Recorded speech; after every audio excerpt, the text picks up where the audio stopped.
Good afternoon, everybody. As the most on time you'll ever see my stream countdown there. Just checking here, we've got everything seems to be working all right. All is well. Welcome in, everyone. Welcome, Panda and Frederick. To another stream, part 2 of the playing on the Civ Give rule set here. Just making sure we can get ourselves used to, well, abbreviated ages for 1, online speed for 2, and just generally how it feels to play on this god-awful speed end mode.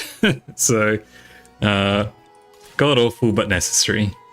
Anyway, so we're playing Catherine, the reason I'm playing Catherine is because I figured she'd be a good kind of middle-of-the-road Civ leader, I mean, that... you a Catherine fan, Panda? I figured I picked Catherine because I feel like, listen, Green Xerxes, like, I'm just assuming I'm assuming I go last, right? I'm gonna go last because of the wheel. Green Xerxes is gonna be gone. Like, who else is really good? I don't know. Red Xerxes, I guess, is pretty good. The point is, I think all of the decent leaders will be gone. I think Catherine's a decent fallback leader because she just gives free science and her ability is very consistent. The other thinking was that because I spawned in Tundra, I'd have a bit of space to myself. Unfortunately, that has not eventuated. I spawned right next to Blackbeard. Land Blackbeard, I might add, so he has no way to get to the coast, unfortunately. Well, there you go.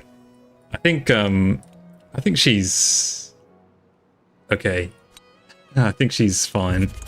We picked what was it? Assyria in antiquity. Landbeard, yeah, he is a Landbeard. You'd feel bad for the guy, but he spent the whole first stage harassing me, to be honest. We might make a... I mean, you don't really want to be going to war as Abbasid, like an offensive war.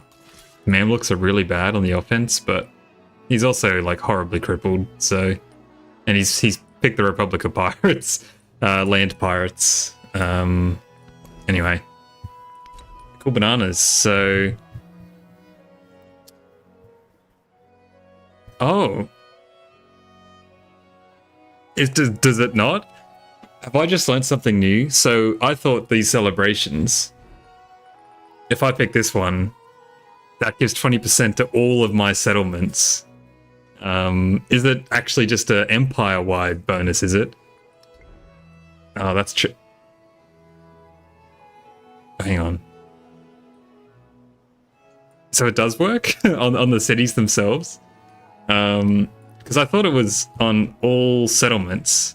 Now, Catherine's ability only gives it to cities, but if this is only empire-wide, the government bonus, that kind of is a bit sad.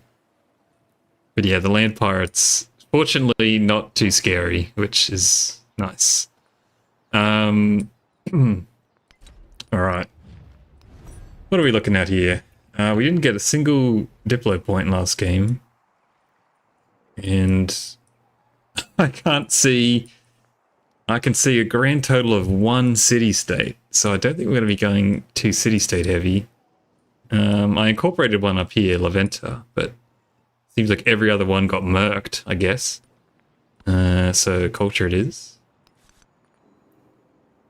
One of the first... I'm sorry, only on cities was referring to what your ability scales from. Yeah, gotcha. One of the first things Paisley tested, I believe she came back saying it didn't work. Oh, that is tragic. I think I picked the culture government in antiquity for that purpose. Having never tested it, of course. Lovely. Alright, God, I'm like, why did I get many points abbreviated? Granted, I did pretty well. You only got to get to the second gate in most cases, right? So, final point, probably expansionist, I'd imagine. I could pick up the 1 military point if I do think Blackbeard's going to harass me. And I think that's probably fair. I'll take the military point.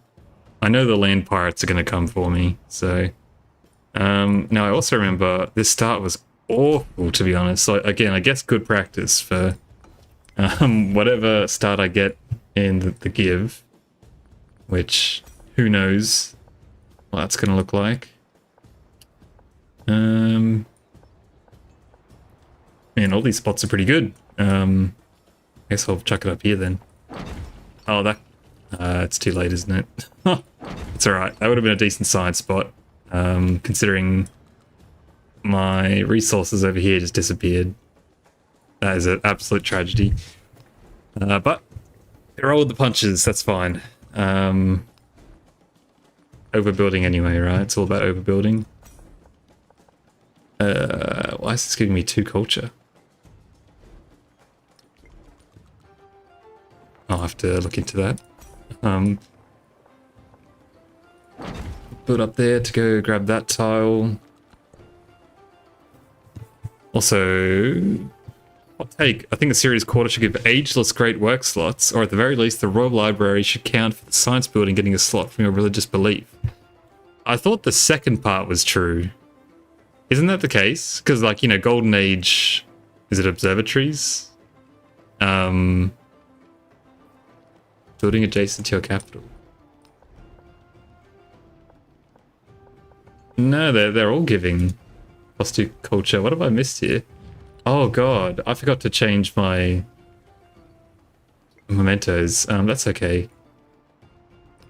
But why are these giving culture? Okay, now I believe you. I haven't played Absids in a while. Huh. Everything's giving +2 culture. I swear, that only so much confusing stuff happens the moment I crank the stream on. Like, usually I play through Civ 7 and I'm like, oh yeah, this is all expected. But what is going on here? Not on the gold buildings, by the way. On the food and production buildings? Abacid doesn't get any culture for stuff.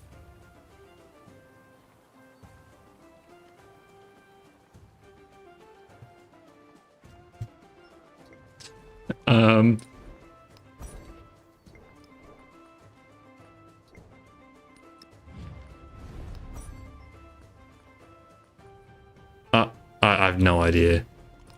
I genuinely have no idea why this is giving 2 culture. It says city modifiers.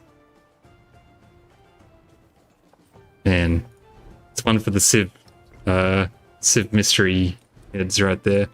You can figure that out. Not occurring anywhere else. There's only the capital, so there's your clue. Interesting. Alright. Play on.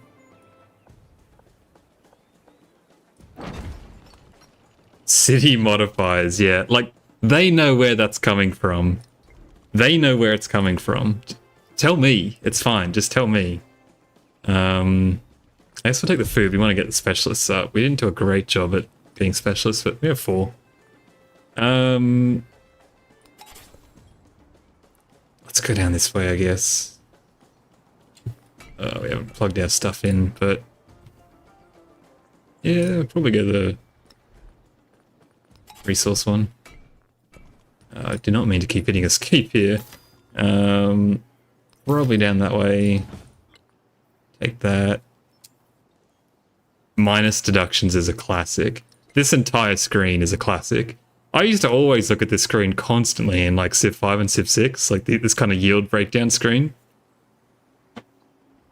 I've never really looked at this in Civ 7, like, because other yield income, this like one line item always encompasses like thousands of yields by the end of an age, and you're like, where's all my stuff coming from? I'm not telling you. Says Civ 7, but that's okay. Alright. I did pretty well on... No, I didn't get any future text, of course. Abbreviated.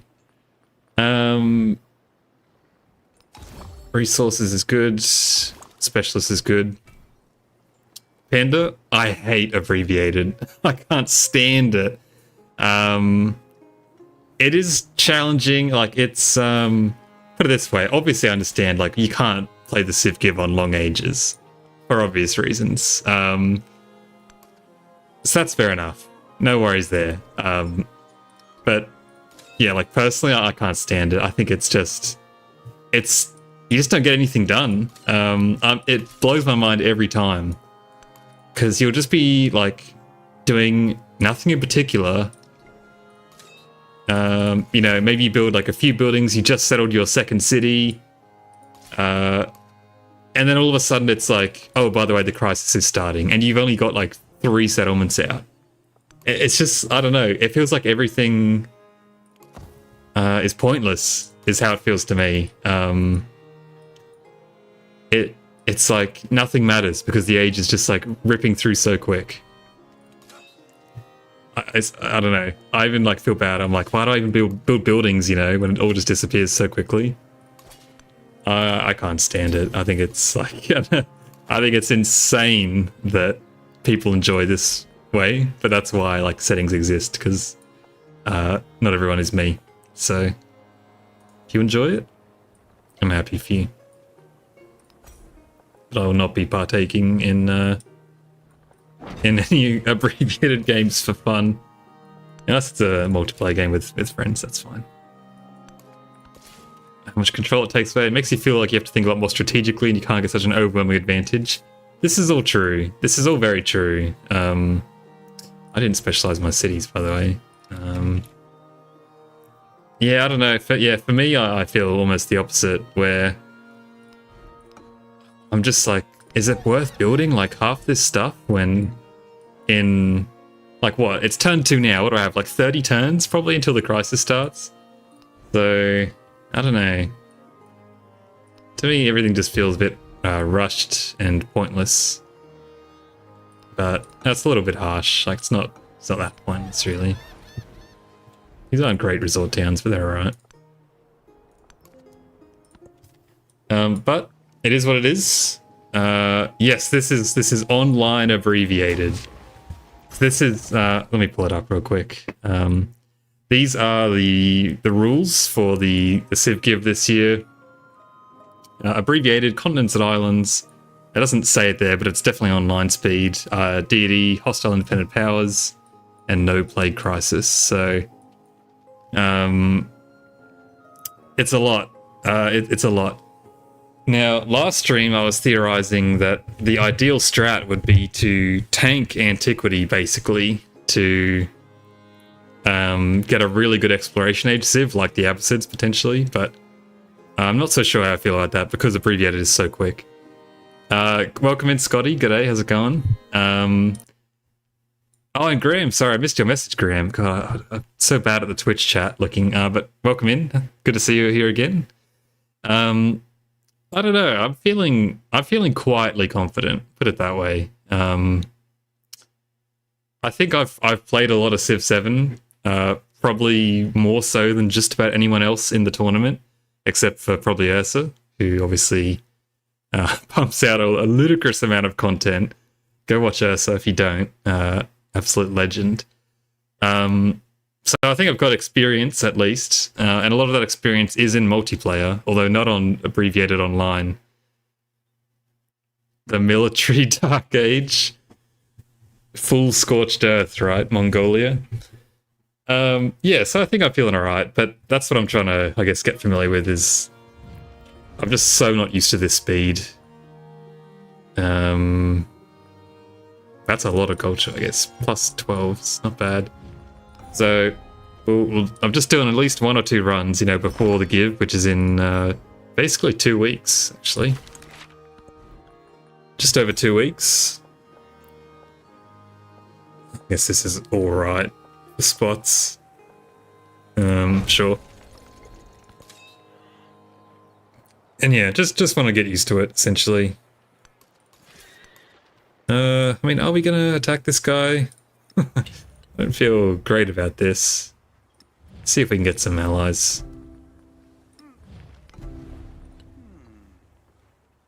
Hopefully you'll have 2 new civs and a leader. That is also true. Because my thinking was, if you do really, really well in antiquity, and you have to pick last, right? So you get the 8th civ, 8th pick. By the time you get down to the 8th Civ in exploration, they're not very good. And I think the power difference between the top 3 exploration age civs, for example, and the bottom 3 is very, very large. So I think I want to try and do what I've landed on. I think is I want to do well, but I can tank a few points basically. I think I'd be okay with not getting top 3. Okay, let's just look. It's early days. Let's just give it a crack. Why not? And then now again, the other thing is Spain. Do people like Spain? Is Spain considered good these days? I thought they were not so good. Or am I out of touch? Are my tier lists no good anymore?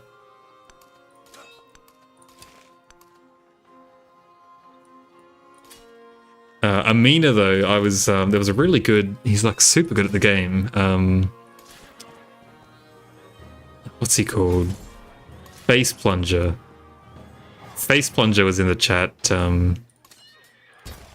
yesterday or Thursday night. Anyway, he was a big fan, a big proponent of going Amina. And I tell you what, he convinced me. He convinced me, I'll say it. Again, if anyone's in the chat right now, by the way, why am I getting +2 culture on my buildings? Someone explain it. I'm playing Abbasid Catherine. I have no social policies that are affecting this. Potentially it's Great Imperial Crown, which once upon a time was bugged. That could be it. But I'm getting +2 culture for most, but not all, buildings in my capital. And I can't work out why. The selling points for Amina were, I guess, kind of similar in a way to my thinking for Catherine, which is like she's just a generally decent leader, but like the +5 combat strength is really great and really defensive because you'll be in, you know, desert or plains yourself. But beyond that, he made a really interesting point as well that desert and plains have the best resources, which is something I hadn't even considered at all. But in antiquity, right, like cotton is, you know, like insane, probably like the best resource. Gypsum, camels, obviously. Happy Squid, welcome in. And I do not have that card. That was my first thought as well, but I don't. I genuinely have no clue why this is happening. But yeah, so he showed me this big infographic as well, and I was convinced. I was like, oh, it's true that like all the really good resources in antiquity do tend to spawn in desert and plains. So wow, these are really questionable spots, huh? And these cities are so trash. That's kind of why I want to take some of these ones. Nope, we checked those as well. Definitely nothing in here. I've never encountered this before. I don't have any city-states befriended either. So it really is anyone's guess. Also, I need to do something with this place. Poor, pitiful Laventa. It's a pretty decent city. Yeah, Tundra. Yeah, like Tundra gives like +1 culture base, right? But yeah, I don't know. I have no idea. It might be a UI bug, to be fair. I don't know. It's from city modifiers, guys. Pack it up. We got the answer. It's from city modifiers, obviously.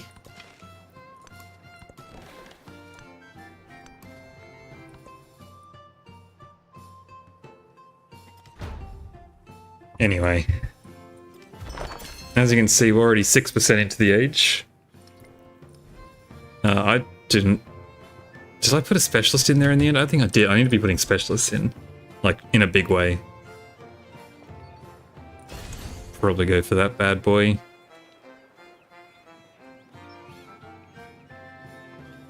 Luigi's government mod. Thought it said Luigi. It's a UI mod, just makes it more visually interesting, rename some for flavor. I will look into that. I'll look into that. I'm all about mods that are purely for flavor. Definitely an anti... Whoa, did I take this much damage from... Really? From just a heavy archer? That's not a good sign. We'll go ahead and pillage. I was fortified too, wow. Move over there.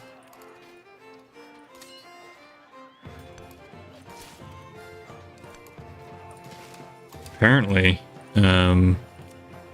just totally move my general away from that. That's fine. Let's get the mosque up as well. I've also realized that I'll probably be commentating on the night. Well, morning. God, don't ask me what hours the Civ Give runs from, by the way. But I'll be commentating on the night. But I think I'm gonna try and like no, I think I'm gonna try and hold off a bit on the commentary, because man, do I play bad when I'm not like focusing.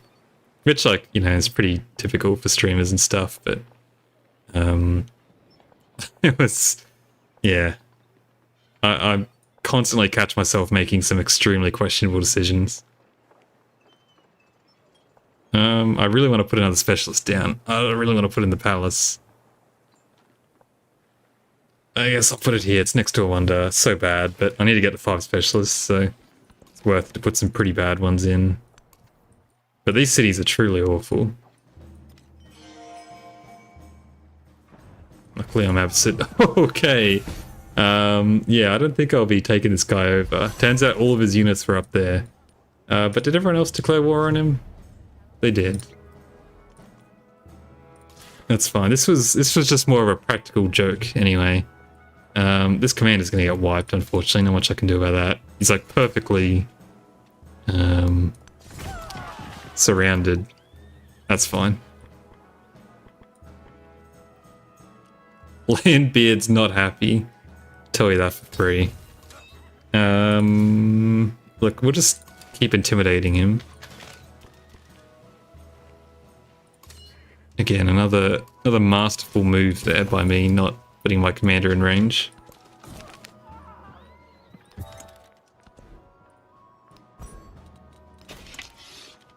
Perfect. Alright. Now, from memory, this benefits from science buildings being around it and culture. So this looks like a perfect spot to me. Get another specialist in here as well to finalize some of this. Last straw, do you have the Pyramid of the Sun? Ooh, you know, that was a really good guess, but no, it's up here. Bonus culture from tundra tiles and or slotted artifacts. Yes and yes, and neither of them apply here, unfortunately. I'm still getting it too. Only on food. Or only on the warehouse ones. Which again would obviously suggest, and like, it's not even next to my palace, that's the confusing thing. Not next to my palace. No cultural attribute, no city-states. Where is this culture coming from, everyone? Not Pyramid of the Sun. Not tundra tiles. Tundra tiles give you culture when they're rural. I mean, it's not in other cities, no, it's just in the capital. Which, like, narrows it down, but yeah, definitely not an Abbasid thing, right? Okay. Oh, our commander might actually live here. Be a bit of a win.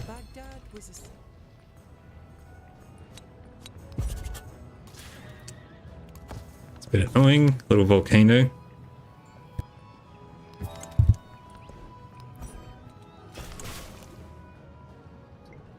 Ooh. The Assyria quarter gives +2 production on great works. So not that. Rule that one out as well.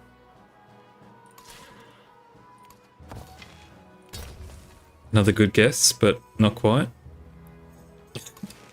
We can spend the whole stream doing this if you'd like. I'm like trying to do a bit of a... Like I want to attack, but I don't want to attack. I think these guys should better live if they do that. Just to threaten him. Baba Yaga? Dude, you got it. You nailed it. It's his final answer. Lock it in. Yeah, interesting.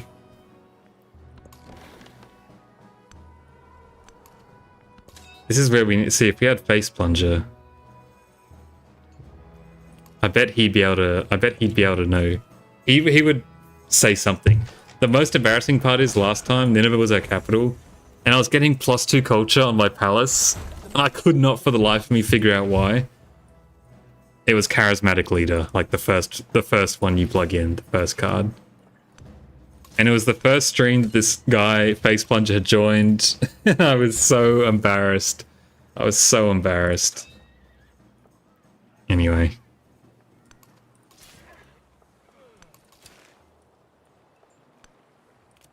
It's all good. That is a road.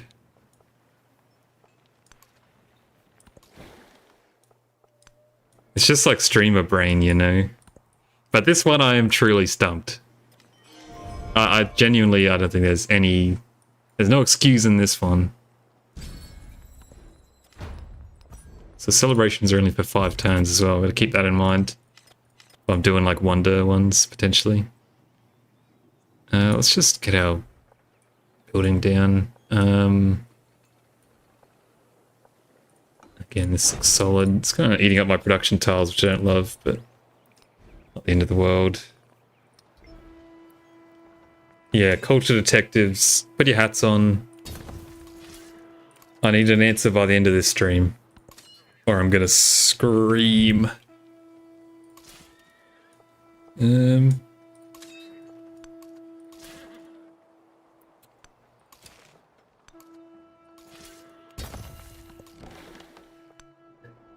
Is this even distant lands?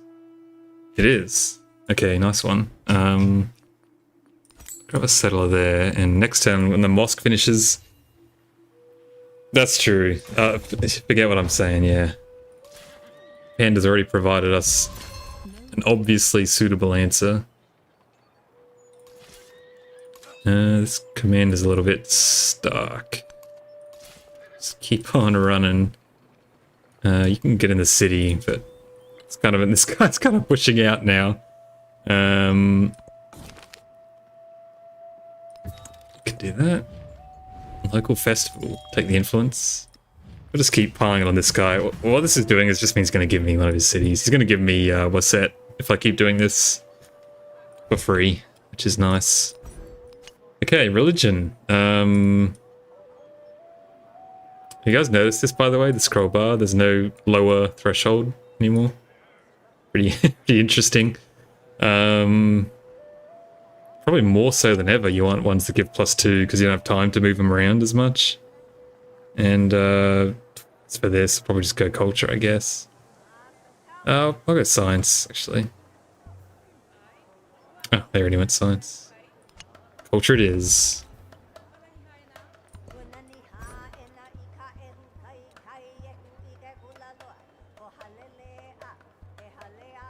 Sales and trade. Let's get the book first. Compendious book. Alright. Slap that in. And yeah, so if you didn't know as well, yeah, the mosque lets you found a religion. It's very subtle, and not a lot of people seem to know this, but yeah, don't worry too much about rushing piety, I reckon. Granted, this wonder is excellent. I probably should have gone for that still, but yeah, the mosque is pretty fantastic. I mean, everything about the absence is pretty fantastic. I don't have a great sort of spot for this that's not going to get slammed by volcano. It's fine. Yes, it is dumb. I guess that's something of a reasonable limitation, question mark. And the Absents certainly don't need any more buffs, but it is odd. It is definitely odd. Man, this is, if I got these distant lands in my game, I'm gonna be pretty happy. It's like a whole little island chain to myself. It's not like a tiny one either, but just packed to the brim with treasure resources by the looks of it. Nice. Continents and islands living up to the name. All I want to do here is get happiness tiles. I might just make these, yeah, straight away into resort towns, to be honest. It's pretty bad resort towns, but I'm not too concerned about micro. You know what else I should have done? And how did you get damaged in the city? Oh, you're already damaged, of course. I should have turned the turn timer on as well. Maximum realism. I need to purchase one of these as well. Probably should have moved you out first. Again, it's misplaced city, but that's fine. Yeah, good luck. Hopefully this archer lives. Should be right. Behind city walls.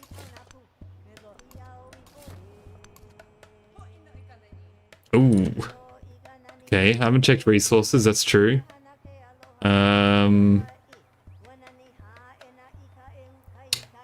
Look, unless spices are bugged and are giving it via granary.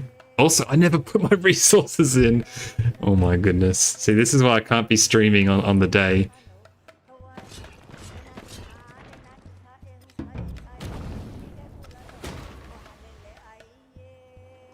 Turtle. Baghdad's currently running off of one single turtle. Okay. I do remember from last stage that this is vegetated, which is pretty annoying, but... Okay, Mamluks, luckily that one thing they're good at is defending, so that's all sorted. Again, like all of these kind of suck, to be honest, but hey, I guess this is ageless at least.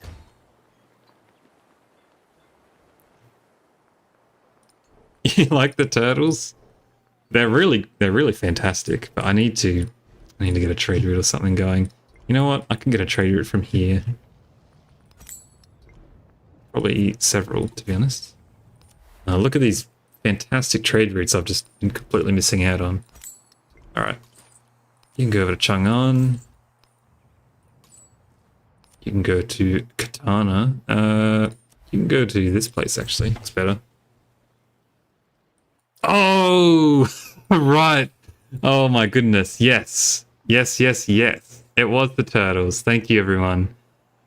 Ooh, it's a new resource, alright? It's a new resource. So we're not across it. Oh my god, I can't believe you were telling me the answer over and over again, too. Oh, that's funny. Great detective work, everyone. We can pack it up. We can pack it up. Excellent, okay. I knew, like, there was... The hint here was that it was only giving it on warehouse buildings. But the fact it was only in the capital too was throwing me off. I knew what they did, but I just, like, wasn't really clocking it. Also, Nineveh is still my capital in my mind. Okay, thank you, everyone. We can put this one to rest.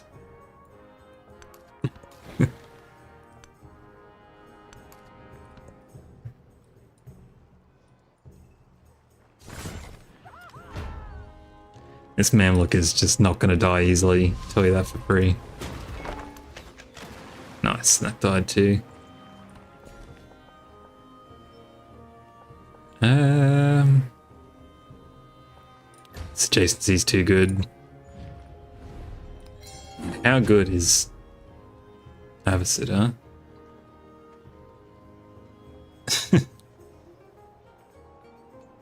Mystery solved. Alright, let's find Queen of War. There's a good to fair chance science might go higher. And how's Landbeard feeling about peace right now? Not quite willing to give up his 5 wonder capital quite yet, but I guarantee you he will. All I gotta do is defend for a bit and he will give it up. No question. Can defend there. Ooh, we win like that. Promo available.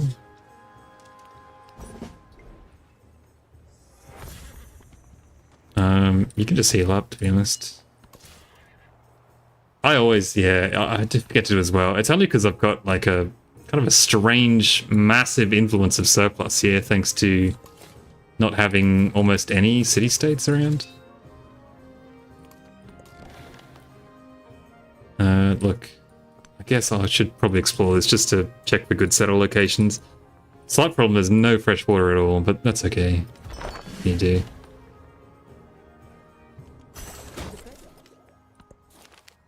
I'll be humbly awaiting my peace deal. Where did that free unit go? Up here? It did. It's a bit annoying. Try and make your way down there eventually. I guess you got it. Please die. Nice, okay. I don't rate your chances of living. If I go down this way, you'll only get hit by one person. I'll be out of the commander range, but that's fine. That's true. Happiness is a joke. Happiness is merely a figment of our imaginations, so we can ignore that safely. This is awkward. Okay, can go out for a turn then. Is this city healed? Is that fair to say? I don't know if it has, you know. If that archer dies, I'm going to be pretty pissed, but that's okay. That is true. I was like, I could pack him in, and I thought, but no, I don't have the... Anyway, yes. Probably the right play. Grab order. So you have one order commander. And as you can see, any water? Nope. It's okay. Now where are we actually going to settle? Be up there. I'd agree with that. Civ 7 settlement guide.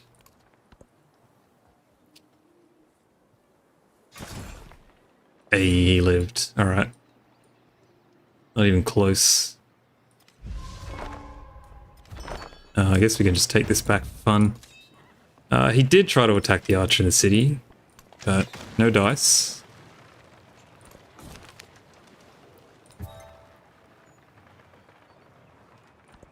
Advanced modern starts. You know, I do think that is if you're purely wanting to just play the modern age like to its fullest. I bet that would be really fun. You'd probably be able to play like, you know, a solid, what, 100 turns or so? Actually get to experience the modern age. But man, do I not enjoy advanced starts that much. I'm such a picky player, right? Need to have my perfect game setup or I just don't want to play it. I think this is fine. You can go up here. Yeah, see, that actually sounds pretty fun. Also, yeah, I've got 700 gold, which is the equivalent of like $1 million in regular age terms. That's not what's that. Scupper that. If you guys don't propose deals that you know they're going to reject, I would highly recommend it. It is good fun. Get rid of that. You'll note that we are 22% through the age already, despite having not settled a single new city yet. I'm screaming and crying. But geez, plus 40 influence isn't bad, eh? We'll take the culture. Because that gives us... Oof, I mean, this is... a lot more culture empire-wide, though. Look, we'll take this one. It's not city culture, unfortunately, but that's okay. See, I don't know, like, what's shipbuilding? The age is going to be over before we discover shipbuilding, you know? Isn't that weird? And do I go for House of Wisdom? I guess. I've never once gotten House of Wisdom, you know? I still have not got the achievement to build it. Also, I could have put my archer in there. Oof.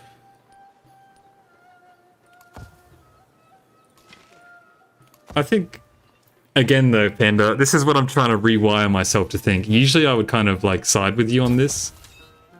And I would lean towards the 28 culture that's going to keep rising as well. And give me science. But this is abbreviated online speed, so even if I get the... Also, I can finally get these resources in.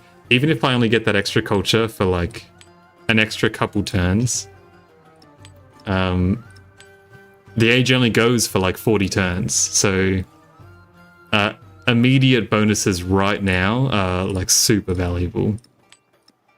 Which again, it's jarring, because there's no like long-term planning. It's all just like, whatever's good right now, you gotta take it.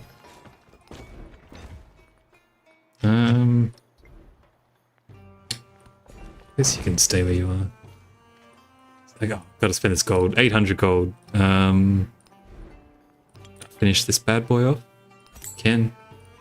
There goes all my gold. Perfect. Build that. We are at 4 specialists there. Need 1 more. Could probably yeet some building away. Really wanted to. Yeah, if you'd been here for the first age, these have been really stable alliances. That's the good thing. The AI have been really quite content with what we've got here. And to be honest, it's been me. I've been the guy that's been getting war decked on the whole game. So it hasn't really inconvenienced me quite yet, which is nice. It's probably, I assume they're the ones that are annoyed at me for dragging them into wars constantly at the moment.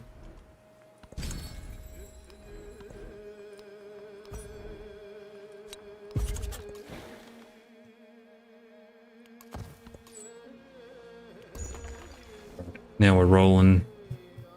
How good are our Cowrie, by the way? +3 science on each one. Pretty nice. That's a lot of production. How many codices did I get? Basically 0. So this was kind of my half-hearted plan to tank antiquity. But I ended up just like not doing that at all. So I didn't declare any wars. I just defended from Blackbeard the whole time. He did give me this. Oh no, this was Laventa. I thought he gave me 1 city. Maybe it was this one. No, that was also a city-state. Jishi. Anyway, I don't think I took any cities. No, I got this one. I got Dejadet. This was an Egyptian city here. So the plan was, because here's the thing, I don't really want to go into the Civ Give and just eliminate a bunch of people. That doesn't feel... Also, I can get rid of this thing here. I don't want to be, you know, stabbing people in a charity game. I want to be illuminating players in a children's charity match, so I did not mean to do that. So I'm probably not gonna... I'm gonna try not to declare war on people, if I can help it. I'm also just like, I'm not a very good war player, and I hate that it's kind of like whoever clicks fastest wins the war a lot of the time. So yeah, I'm kind of just gonna play peacefully. Now, so why Assyria, I guess you might be thinking? Well, if I do lots of city-state play and incorporate, as Assyria, incorporating counts as capturing a city. So I was getting codices and stuff from incorporating, and that was pretty good. Free text from incorporating as well. This feels like a lot of gold to be making for abbreviated to return House of Wisdom.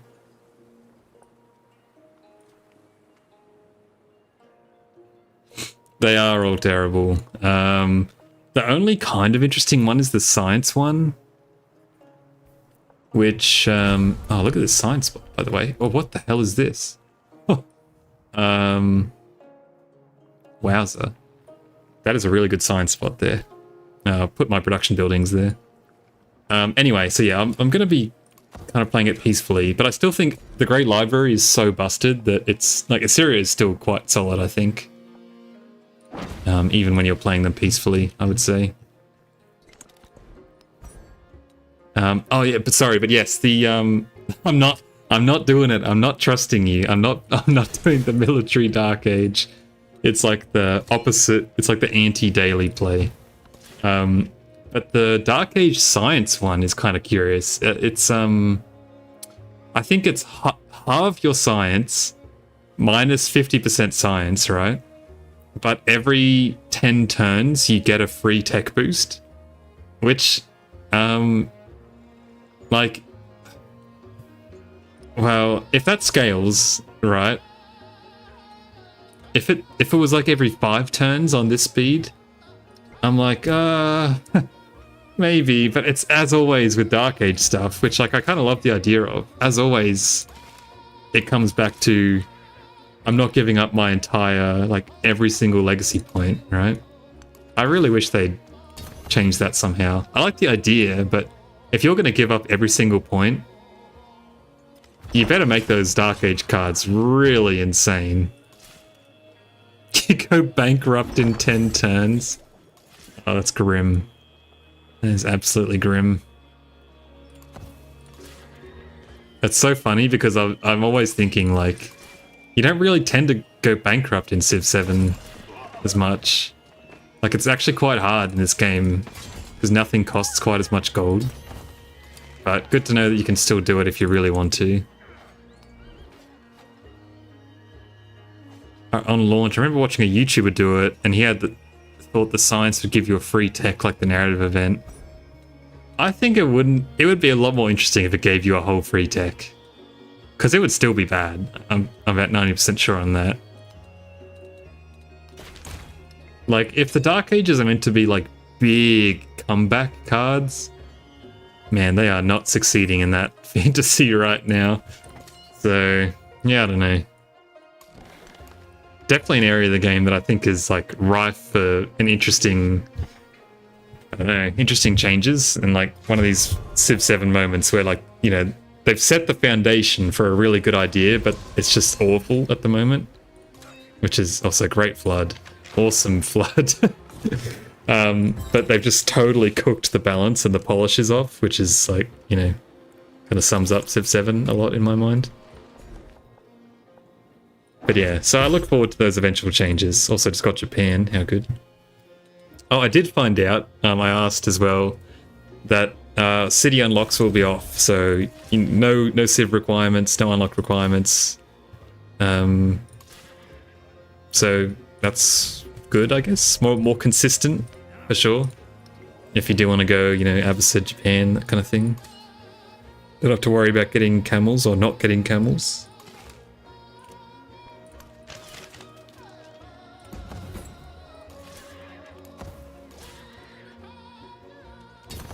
Just armor up, I think.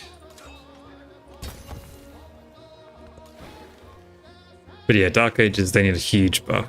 Huge buffs. And like, I think the military one's on the right track, by the way. I think that one is absolutely what they should be going for. Also, House of Wisdom finally got the achievement. All I had to do was play on this speed. First time in I played the Abbasids quite a bit. I've never once gotten this wonder. Nice one. Also, I should be sending missionaries out, but I need to build a damn temple as Panda has pointed out. Which I guess I can quickly do. I haven't even unlocked temples yet. Okay. Yeah, sorry. So the military one, I think, is like definitely on the right track. Where it like totally warps your entire, you know, playstyle, right? Sorry, Lafayette, I'm going to keep doing this. I can steal from this guy now.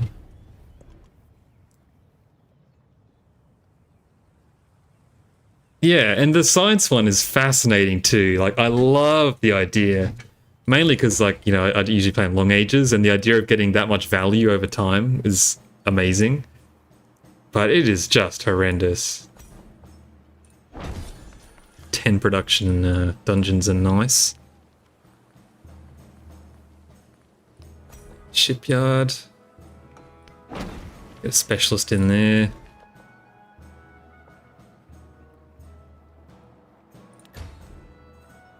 Okay, I've hit 5 specialists on a lot of these places now, which is good.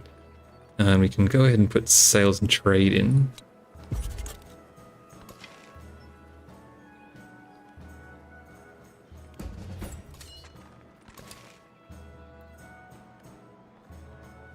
Oh, it's not even a free army? Oh, that is pretty brutal, actually. I see what you mean. That's rough. That's rough, buddy.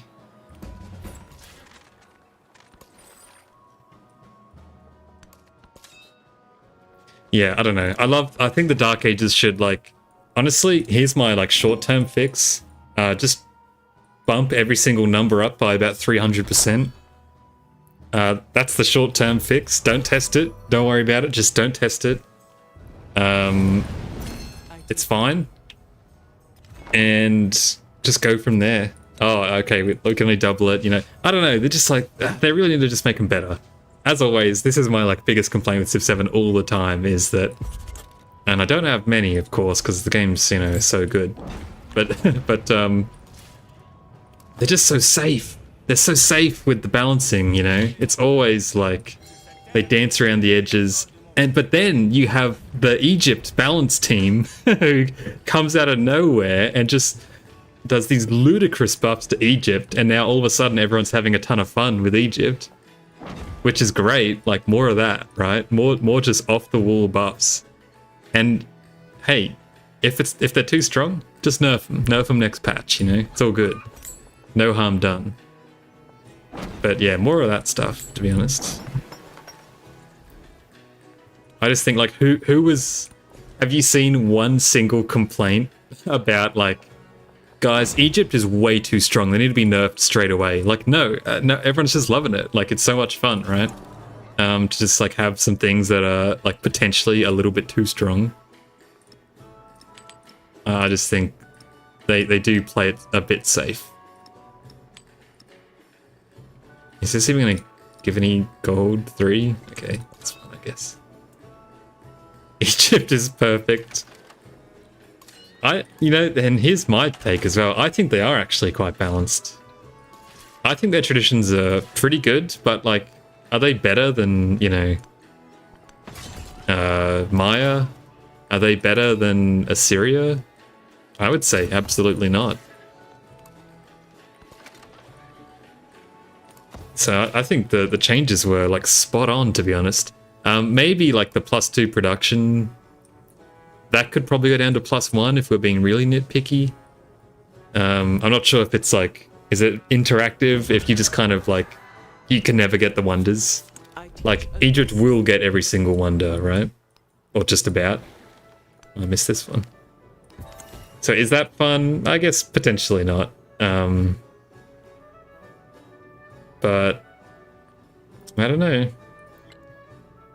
I don't think they're that crazy. Well, no, so I do. I think they are crazy, but in a great way, you know?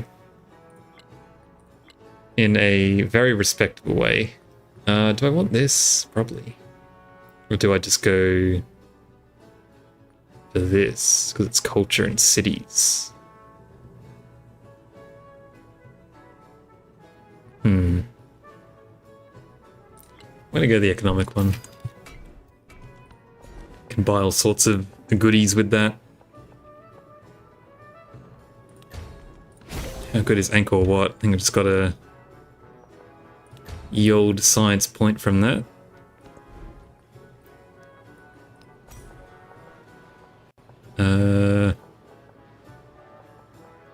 It's a pretty solid spot.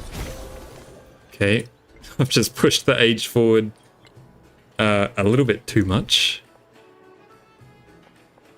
I need to get something on this. Kiln or something. Anyway, I rant about Civ 7's balance like every single time we stream. It's an addiction at this point. Are you ready to give this up yet? Also, look at the AI. The AI are really, they are the best allies in Civ 7.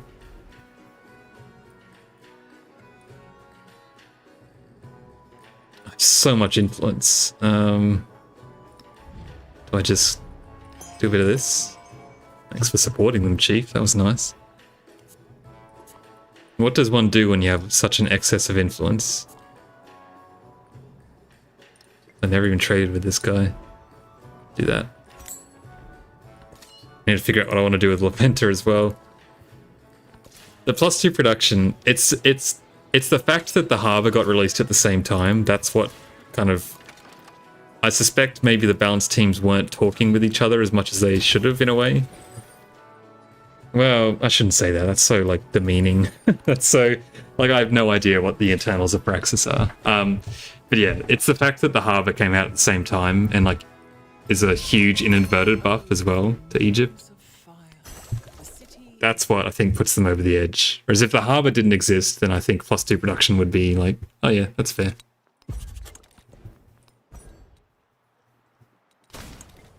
Now, I don't think we can get Machu Picchu. Can. Oh, nice. Random mountain over here. Sick. Go for that straight away. Even though we aren't exactly rife with wonders, but that's okay.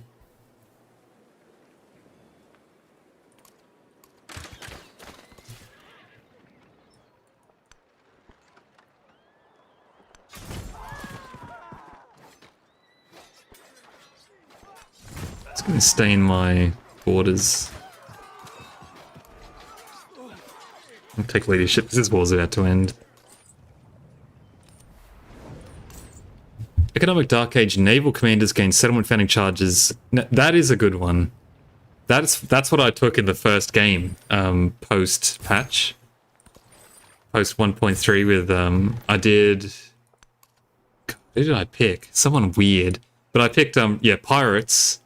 With that, what Sing Thong is a great wonder as well, Graham. Very true. I forget where it is, but yes, it is excellent. And you should try and get it every game. Yeah, I picked the pirates in the Exploration Age with that Dark Age card. And the pirate has the same ability. It's like, I think it's the exact same. Every 2 levels you can found a settlement. And it was pretty fun. I wouldn't say it was good, because again, like, you're losing all your points for that, but it was probably the closest I've seen to a viable strategy with Dark Ages. So that one's, you know, getting there in terms of strength, I would say.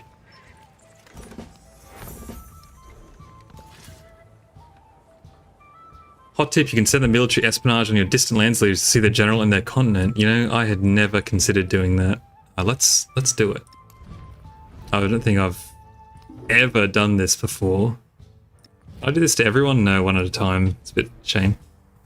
Dark Ages should just take your wild card. Yeah, I think there's 2 ways they can go about it, at least that I see.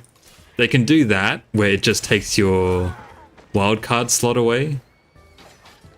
In which case they then have to make them, like, a lot worse. A lot worse. Or they can keep it as it is and go just, like, totally out of pocket with them. Now, I prefer the second one, but I can see how, like... it's a fine balance, because and here you go, by the way, here's Wasset. Thank you very much. You don't want to make it so that the best strategy in the game is doing really badly. Or, like, you know, gaming it in such a weird way that you don't want to ever, like, get the points and complete the legacy paths. Like, that's obviously not a good outcome. So, yeah, I don't know. You gotta be really careful with it, I guess. Man, looks like the walls were closing in on this guy, eh? Even Confucius was getting in here. I don't know where this commander's come from, but I've got a commander in here. I'll take it. This is a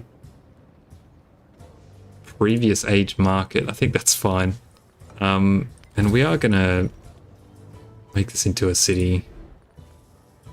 I can probably make Laventia into a city now too. Maybe get locked out of picking the tree, so you can pick Economic Dark Age. Ah, right, yeah, good call. Pick Economic Dark Age, then you get a few military attributes. Diplo, you can't choose a scientific thing. Something like that. Or, if you pick the economic one, you're locked, all of this is like on fire for the age, you know? Have a big, I don't know, put some really cheesy, like fire graphic effects. Your economic leader attribute tree is completely locked for this age if you pick the economic dark age. I don't know. Something like that. Maybe both. I don't know.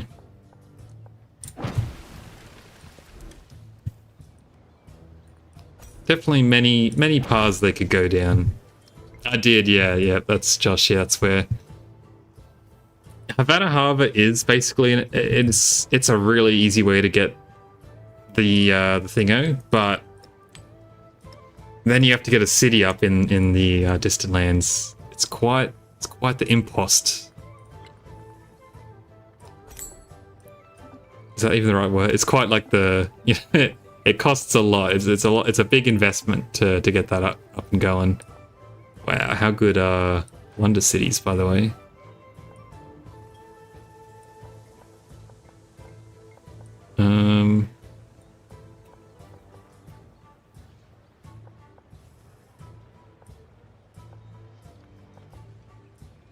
So that market's okay. It's a better spot for it though. Alright. This guy's done some pretty decent city planning, all things considered. That can't be completed.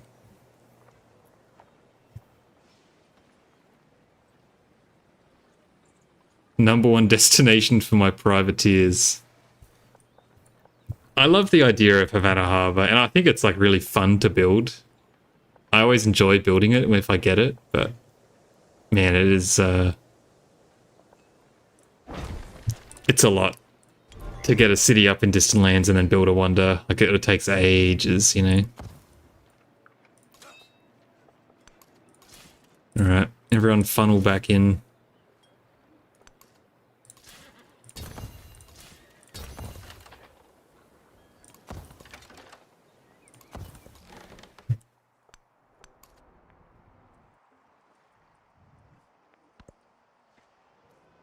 Alright. It's a bit cruel leaving Blackbeard like this. You hate to see it.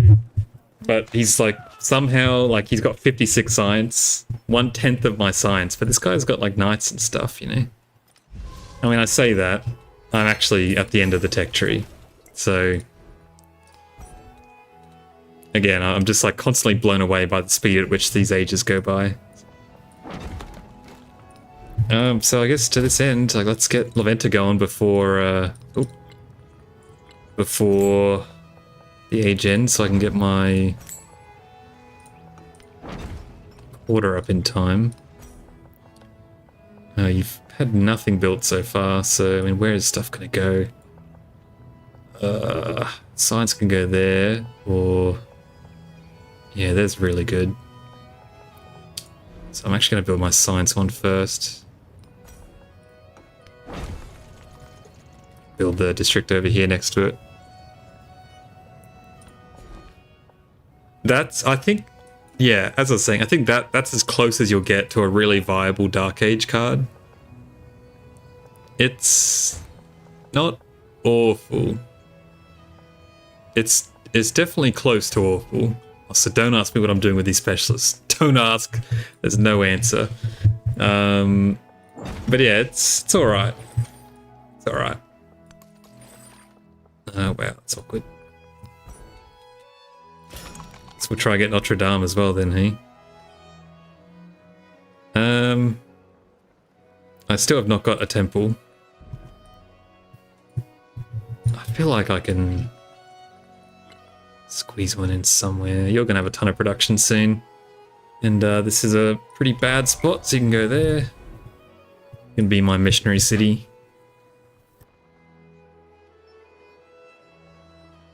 Okay, again, this is the other thing as well. Oh, hotkeys on my mouse. Production buildings. Usually I'd say, oh, production buildings, like, you know, insane, always get them, etc., etc. Production buildings on this speed? I don't know. Do they pay themselves off fast enough? Not so sure, you know. Anyway, let's get these really good ones going. I feel like it all is meant to balance out, right? Obviously. Like things are cheaper, they build faster and all that sort of thing, but I'm still knowing that, still not convinced that it does actually pay itself off. A lot of truffles.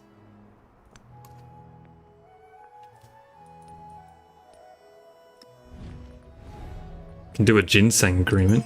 Let's go. Warehouse ones, definitely. No, yeah, for sure. Warehouse ones, absolutely.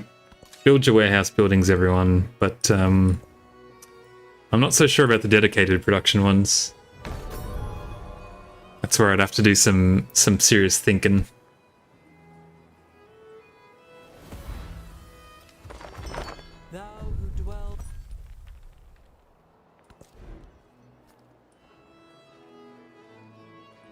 I did not even get this yet. I can still go for this, to be honest. I can't believe I built these ageless buildings here. Oh, whoops. That's not a bad spot as well. Notre Dame's coming up soon. We'll get that. I guess treasure convoys are kind of good. I assume they still give... Oh, it's halved as well. Okay. Yeah. Yeah, they do still... Oh. I'm allied. They do still give their yield. Base yield. This is very true. Also, I just got a lot of science and culture from these alliances. I'd say this is going pretty well. Is this good for this speed? Feels pretty good. Let's build some of these. I can't. They're very expensive, eh? 1,500 gold for an armorer. Jesus. Exploration production buildings is worth it because the mod ones are insanely expensive. Yeah, very... Look at Confucius still fighting the good fight. Very rare for me to build, like, any buildings. Why did I just get theology? Oh, espionage? Any buildings that aren't, like... If I'm going for a science victory, I'll get science, you know? Do I sandbag the age transition, by the way, or I just send it? Let's get some of these little masteries. They're pretty good, I think. We'll go for the future tech. Okay. Get these bad boys at least. Now, I'd almost always go the relic slots in science buildings. I think I will this game as well. And then we can... Let's just build a temple. Is this going to give us stuff back anyway? When we spread, we'll get the gold back from our wonder.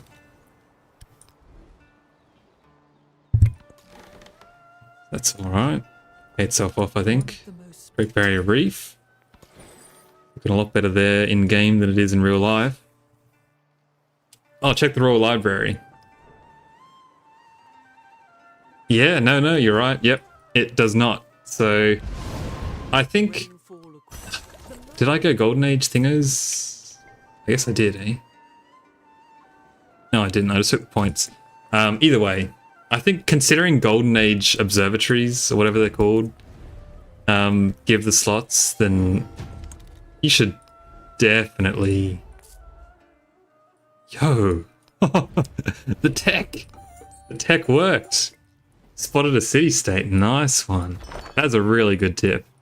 What was I saying? Yeah, the Royal Library should get that 100%. 100%.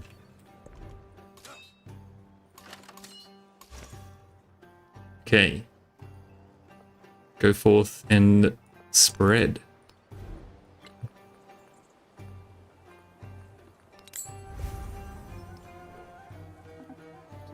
Change that social policy over in a sec too. Okay, really need to start getting some of these other ones going, but look at these shipyards.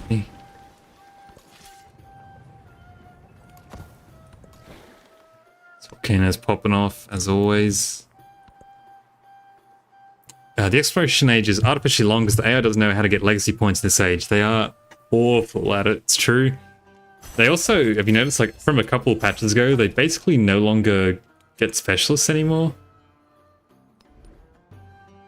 Once upon a time, the belief that gave you relics from a city having 5 specialists was really good because that was, like, super easy to achieve. The AI doesn't do that anymore. They almost never put specialists in. And there goes the age. Almost hit the crisis. Okay, let's get these future techs going. I think how it is, the buildings are listed which get the slot rather than giving it to buildings which the size tag, which maybe they do it like that. Maybe there's some limitation. Maybe.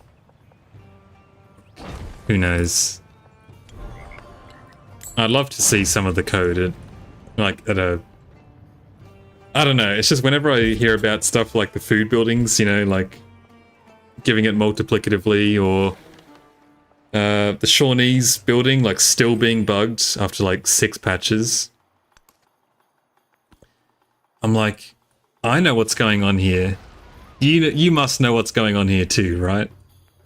You know, you've clearly, like, there's a asterisk where there should be a plus sign in the code somewhere.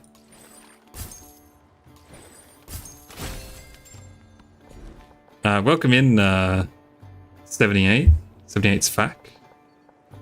You know, if you took 1 off of both of those numbers, what would that be? 78. I'm not sure. Avicid are still really good after the nerf, definitely. I think, and that's, which goes to show just how good they were, just quietly. I mean, they were ludicrous before this. Now they are probably still up there with the strongest civs in the game, which again is insane considering it was a, like, pretty huge nerf. A lot of their stuff got cut in by like a third, and it's still really good. So yeah, take that how you will. They are completely bonkers. I guess I'll overbuild this stuff. Sad days.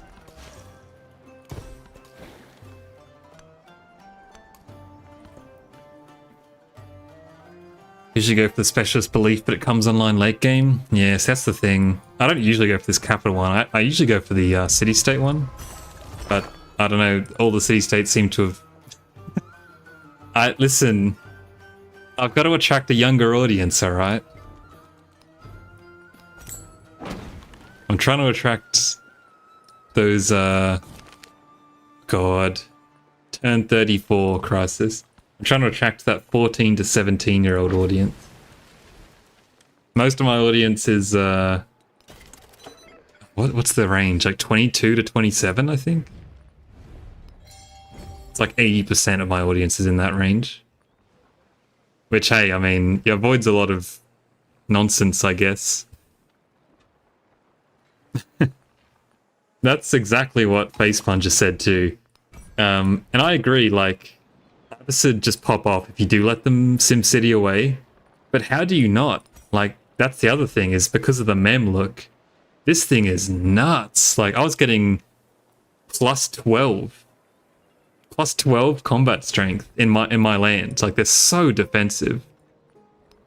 So I think, like, Avicid not only are insane at the sim, but if you try to stop them, they just can, like, run you over if you're not careful. So,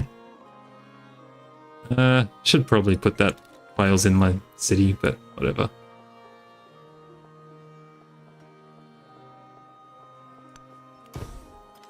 Bing, look at these slots. Okay, maybe that was a few too many slots. It's alright. I will not be filling all of those out. Not at this speed. Oh, okay. There you go. Welcome in. You talk a lot like him. I was thinking that in the back of my mind, but yes, YouTube, like yesterday, I think, they made a change where now it goes off your @ thing. They're trying to make those @ tags like a lot more of a thing. So, oh, I mean, I could rejoin this war.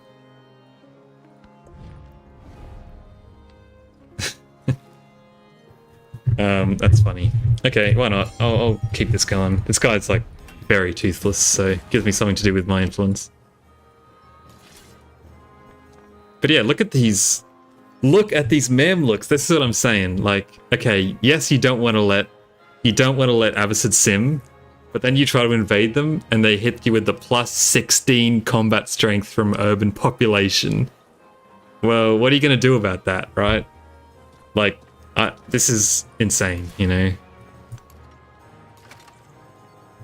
That's why I think they are still definitely insane. Wow, we're really doing this, huh? I can't really tell, but I think I have a trade route with this lady. I do. And Leventa's kind of up there on its own.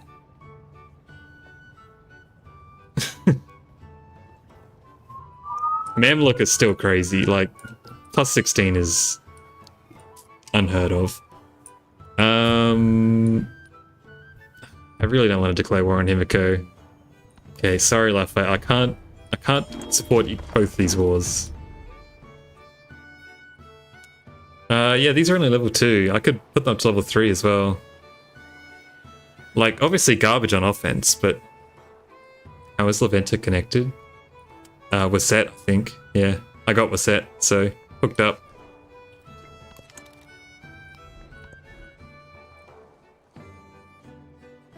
So yeah, I maintain Mamluks are good enough to kind of keep you simming away.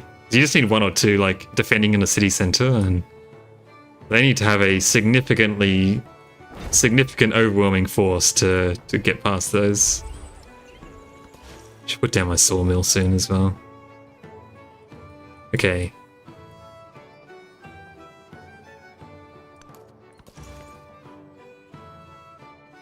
This is my last capital. Up there. Alright.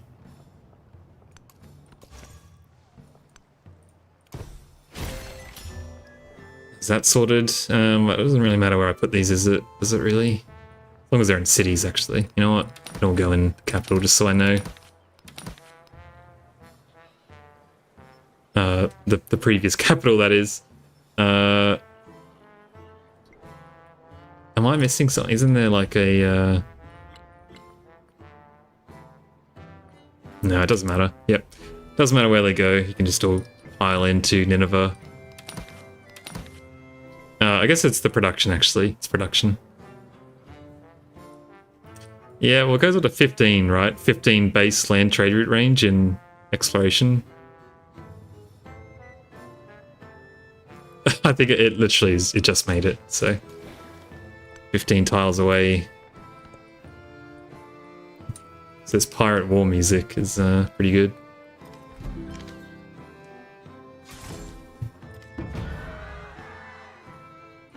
I don't really want to have to push in on this guy. It is. It is.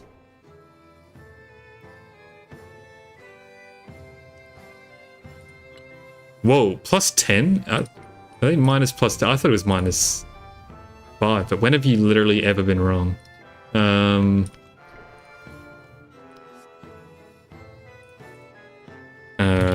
What's it called in this one? What's the level one? Oh, I'm never gonna... I'll just go from a knight and go from there. Okay. Yeah, they are -10. Fair enough. Fair enough.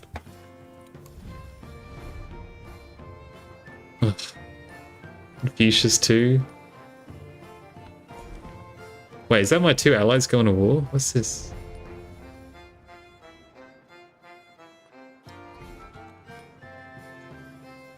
Wow, everyone, it's turned into the Thunderdome. What I was saying about the allies being really not trouble. They've turned on each other. Seems like we've got a bit of a World War I situation going on here. Okay.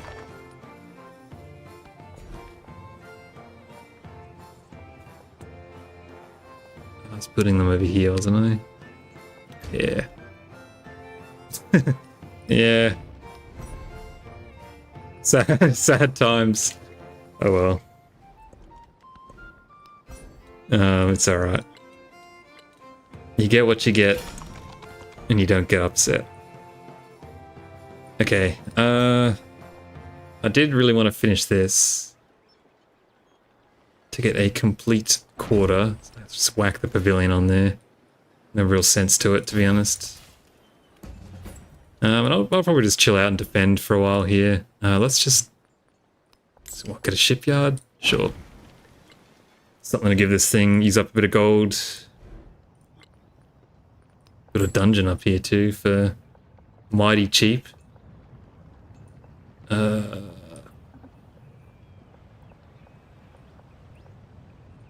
did put a specialist on here. I hate to...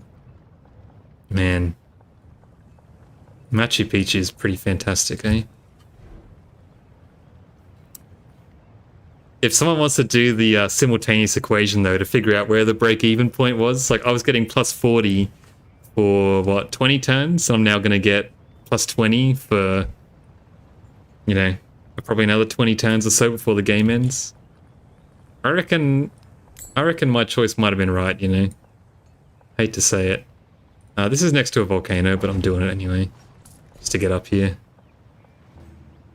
Can level that up. Level that up. Look at me go. Specialist that up. Let's see if we can get you across here. Is the game going to be over before you get here? Possibly. Couldn't be.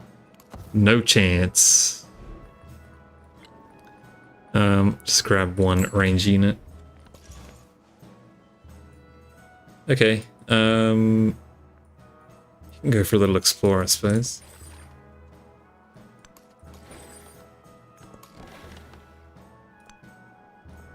It's annoying I can't see it all the way there. Okay, I'm going to go on a victory rant here, then I'm going to have a quick break. Actually, you know what? Because I'm all about showmanship here, I'm going to leave you on a cliffhanger and say I'll be back in a couple minutes, and I'll tell you then. So I'll see you soon. See you in a bit.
All right.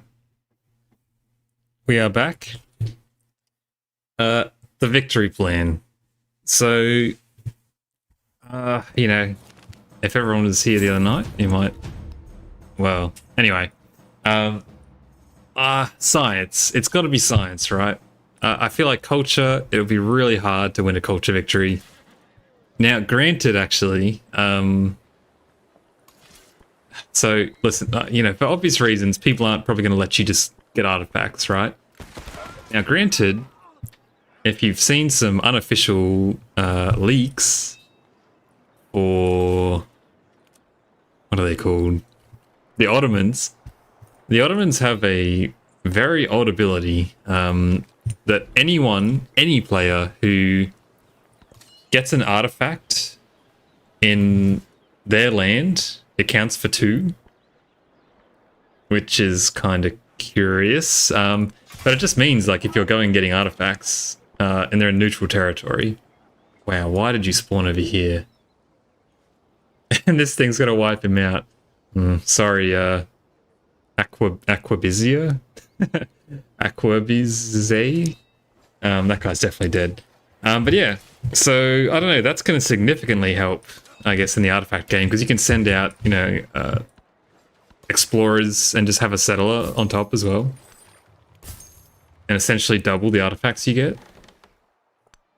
Which is like, I don't know if that's the intended strat, but then obviously also any that do happen to spawn in your land already, you'll get double. So I guess, you know, that's kind of helpful.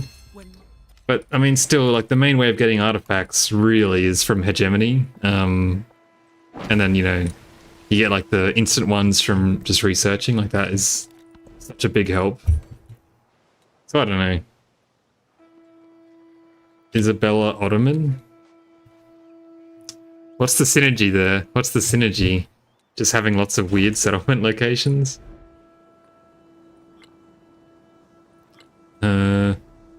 Sure enough, that guy got wiped the hell out. Let's get them.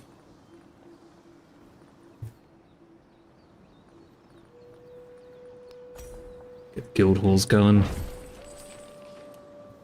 Get relics from digging up natural wonders. Oh, that's true. That's true. So you're more likely to have them in your land.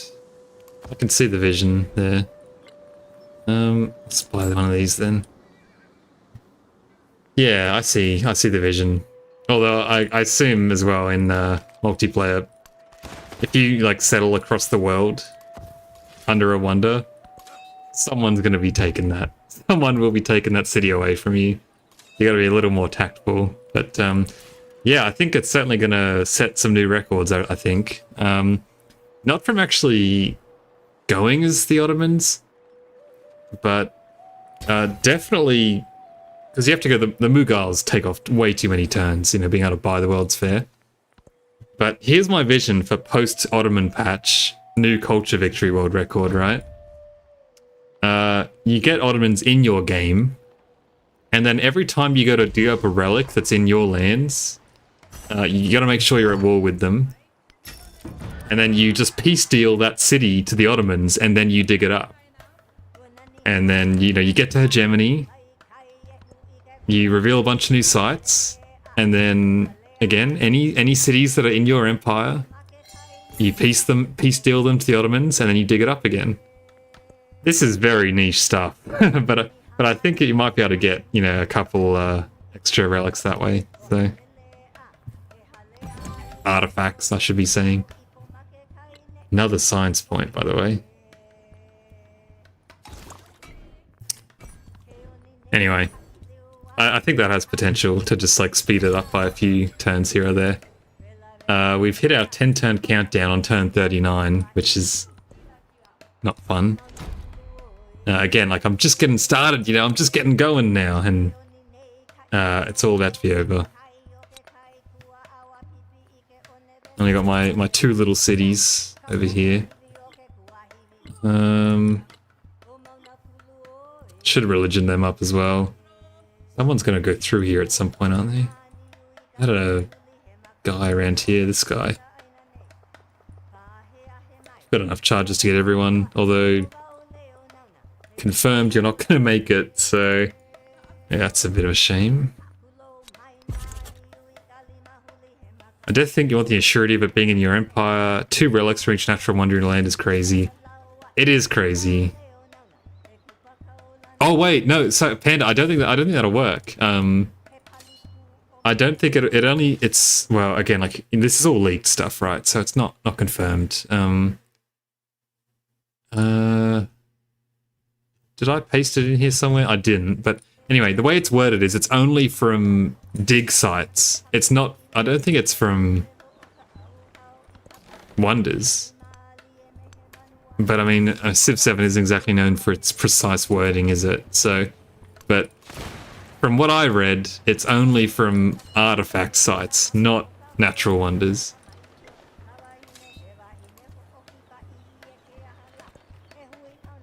Could be wrong though. Could be wrong. Again, this is all leaked, not even confirmed. For all we know, they're going to change the ability, right? But we'll see. Dumb and unfun. Because it ruins your strategy that you just came up with, right? I'd be inclined to agree, although that would be really strong. Like, of all the victories you want to be buffing, culture victory is not it, tell you that. Culture victory is pretty good as it is, suffice to say. Should I be building these, like... Still worth it to go for, like, kiln and stuff? The pavilion? Should probably get the dungeon anyway, though. The influence. I think it's probably worth it to build next to this as well. Alright, do it.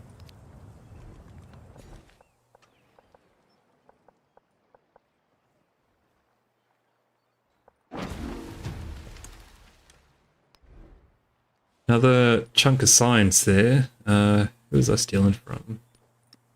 Xerxes. Good as if it's as if playing the Mughals. Anyone else would still be a bit cumbersome.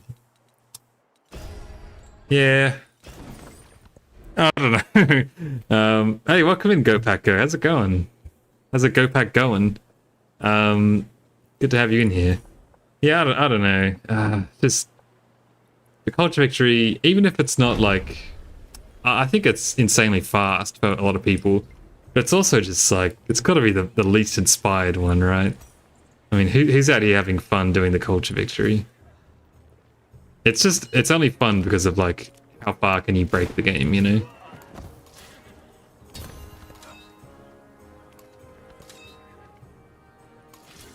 Anyway.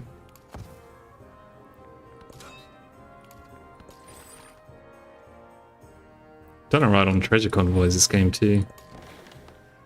Did get pretty lucky though. I think I saw you in, maybe it was Paisley's Discord, saying that you actually quite like the culture victory. I don't hate doing it. I do think it's like the worst victory they may have ever come. No, it's the diplomatic victory in Civ 6 is an all-time stinker, I would say. That's an all-timer.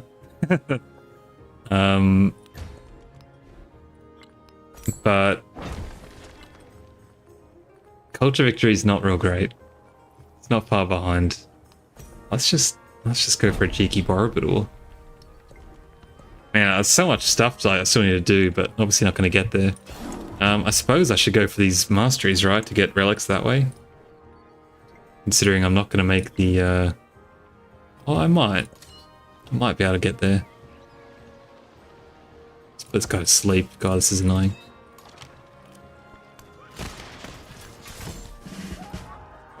You find the economic victory less fun? That's an unhinged opinion. Really? The resource, I mean, having to slot the resources in is really tedious. But I think it is one of the only victories that does a pretty decent job at, you have to have every single facet of your empire has to be churning along pretty well to do an economic victory.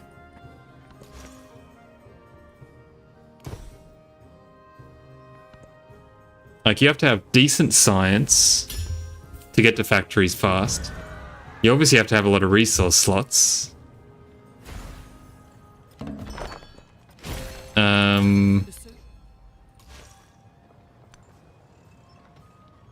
I want to reveal this city too. A bit greedy, but I'm going to go for it.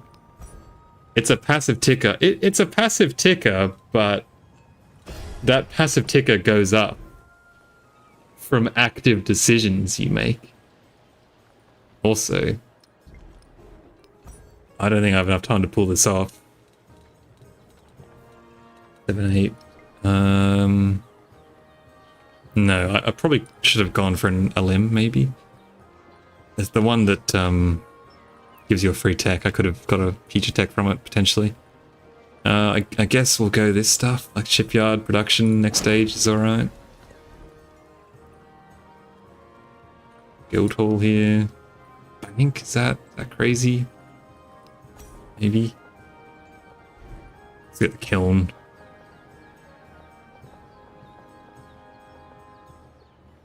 Yeah, keep overbuilding this garbage where I can.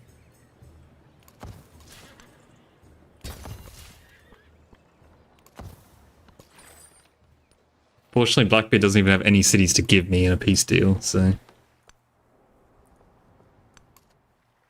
welcome in, ZCPB. I don't know. Yeah, I think the economic victory is solid.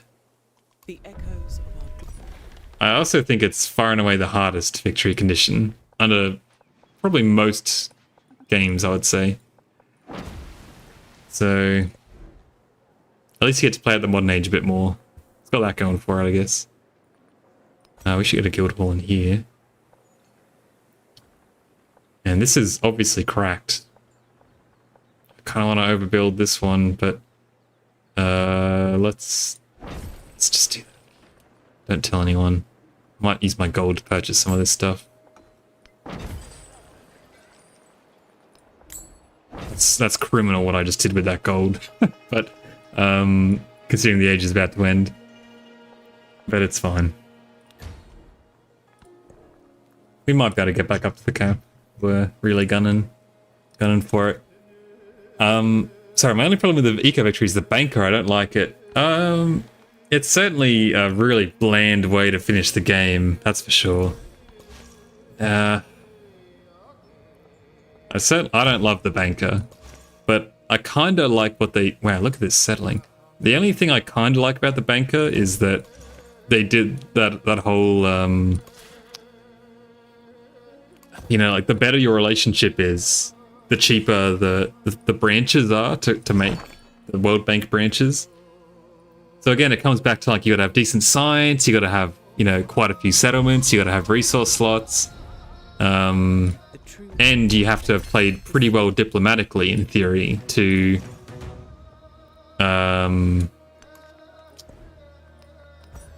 not have the cost be like ludicrous in terms of golden influence. Now, in practice, the cost is so low, it doesn't really matter. But I like the idea.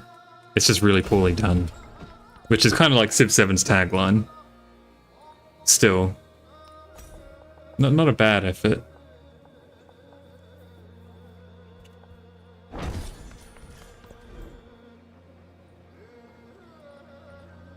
Let's get this ageless stuff going too. For sure.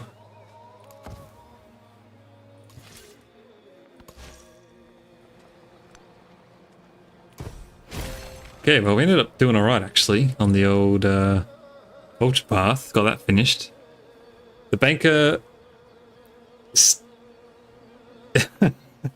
Damn, brutal, Panda. The banker makes the eco-victory gets worse if you play large maps. That's the thing. Yeah, that's the other thing, is that... Suffice to say, the economic victory is potentially kind of... The military one's maybe close. Oh, what a bastard. It's okay, it's just... Whoa, what the hell? This guy's been rejecting all my stuff. Ugh. Wow. Oh, okay. Well, you got me, I guess. Anyway. The economic one, yeah. The fact that it gets worse the bigger game you have is also criminal. Like, I don't know how it could scale differently, but it needs, I don't know. They need to do something about that.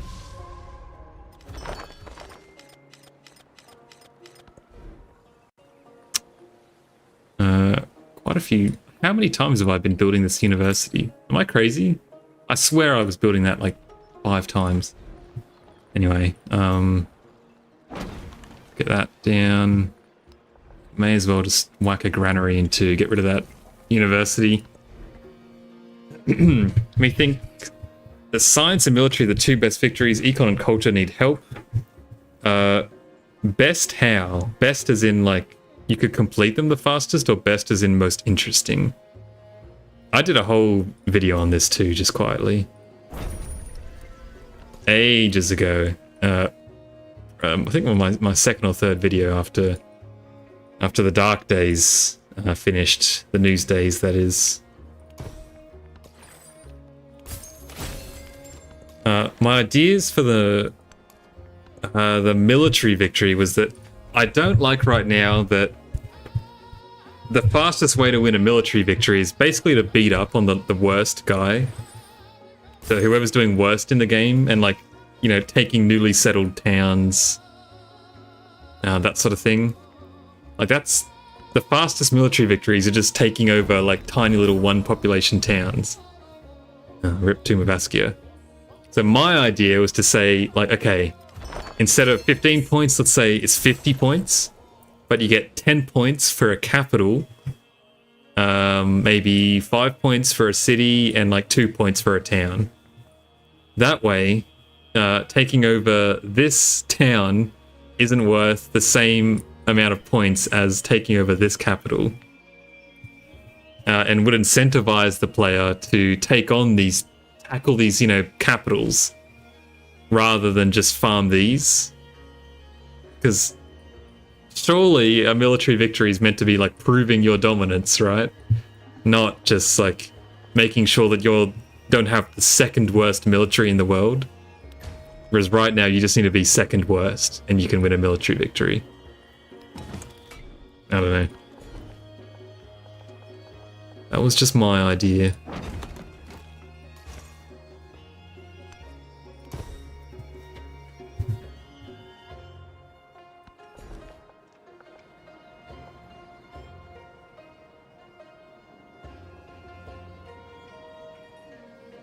The only thing you wish for the military victory is there was a way to complete it pacifist. I'm not sure if I agree with you, but also there is. Civ 7, like now more than ever, you can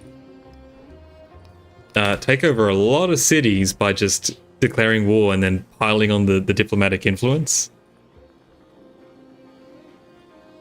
Give it 10 turns, and the AI will just like capitulate and give you a city.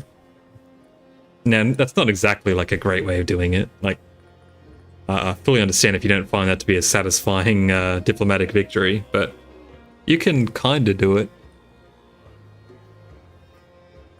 Let's just get some of these, I don't know. We should actually be getting fleet commanders, just in case. Well, I don't know. Yeah, I don't know if you'll ever get a proper pacifist military victory. I guess it's not called military, domination victory.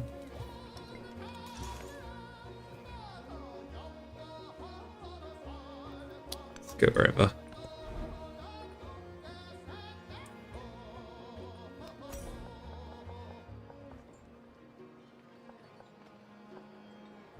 This is such a good monument spot, but kind of committed to this one. Sorry, I'm reading the chats.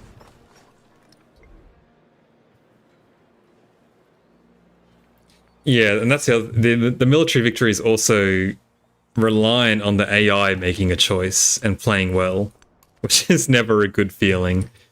I did see someone suggest that you should have to pick your ideology at the same time you pick your government. I like that idea. The modern age gets very interesting when all of like your relationships break down and it just becomes whoever has the same ideology as you. It totally like flips the game on its head, you know? I like that idea a lot.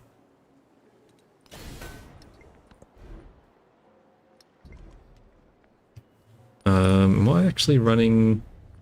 Oh, I am. It's not going to finish in time though. But yeah, I'm with you. I like that. Feels like a bit of a cop out for the last stage. I think you'll get your peaceful pacifist victory when the Diplo victory comes out, which like I'm almost certain of will come through at some point. I guess we'll just build this. Should I just build it up here?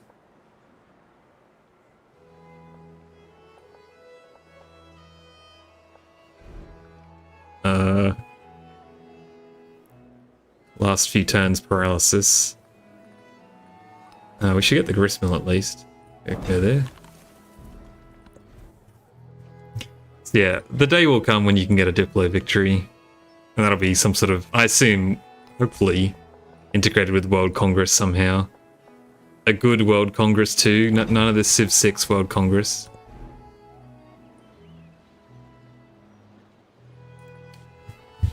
Okay, you can just do this. I don't really care.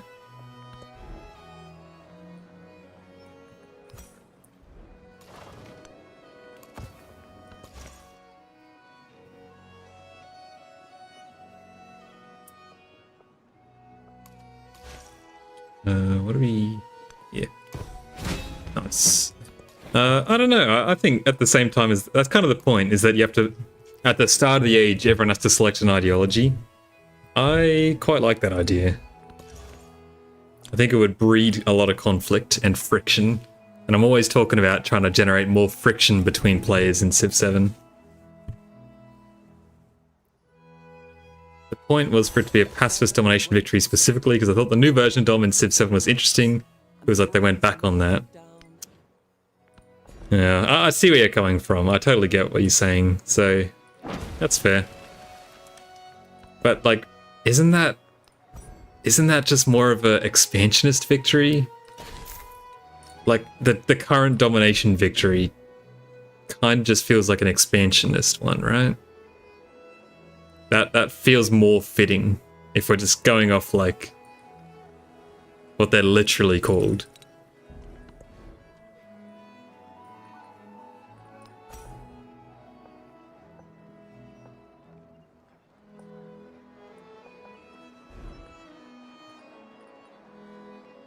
City's very cramped.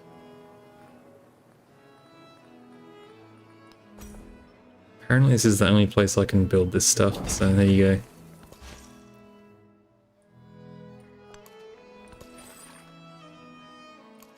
go. Alright, good job.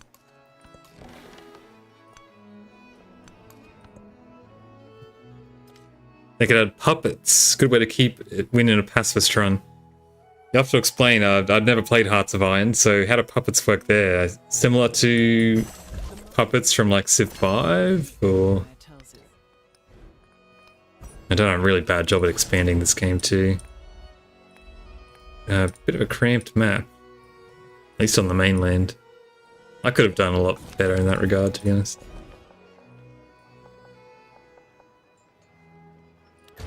Take the Ageless Science again.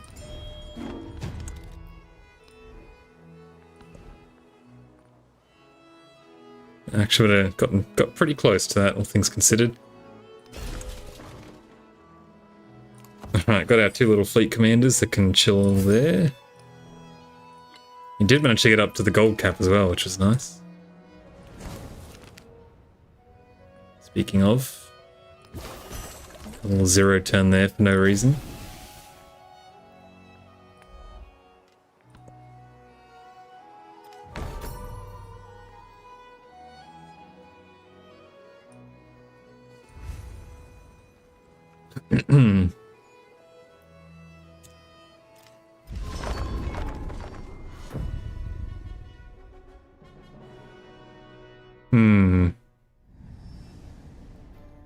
I generally didn't enjoy Civ 5, but I remember really liking Austria. Dude, yeah, same. Austria was super fun. Civ 5... Well, these AI are really bad on abbreviated. Civ 5 had some really interesting ideas. Austria was a fun one, but a lot of civs were pretty bland in Civ 5 too. Like, it really was a toss-up. Anyway. Look, no hesitation here. We're gonna go straight into Japan, I think. Just to kind of get a feel again for what a fast science victory sounds like. Welcome in, Soup. We've got Civ Royalty in the chat now. Welcome in. Puppet a state turned into a city-state that you seized. Yeah, okay. The Meiji dynasty heralds a new beginning. Embracing a world it once shut out. I mean, I suspect, like, you know, for the Diplo victory, that will almost certainly be added one day, right? Oh, mementos! Oh, God. Do I go back? Hang on, I can fix this. I wanted to put in Note G just to see how that felt as well. I'm gonna have to pluck out my save bar from the last turn.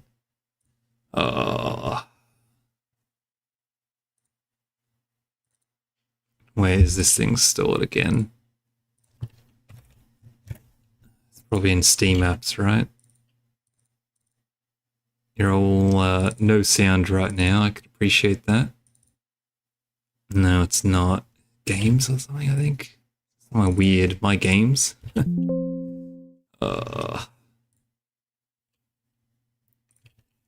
Where are Civ 7 saves stored? Documents my games. Alright. Do that.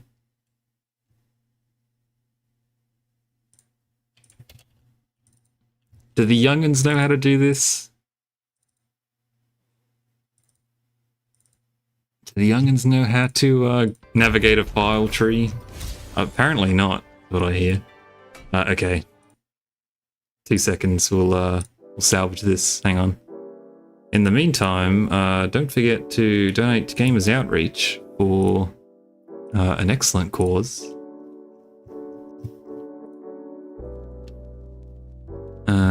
1050.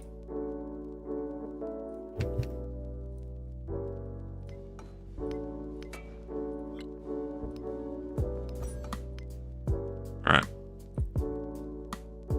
It's like nothing ever happened. Okay, let me get my chat back up. Welcome in everyone who just joined and got to watch that screen for a bit. Embargoing people in Civ 5 is so good. The Civ 5 World Congress is one of the greatest things they've ever changed. And yes, the Mementos Editor mod does do that for you, where it pops up and forces you to like repick them, basically. An excellent change. Seek, read, discover. The world is yours. I think this will, yeah, auto finish. Very good.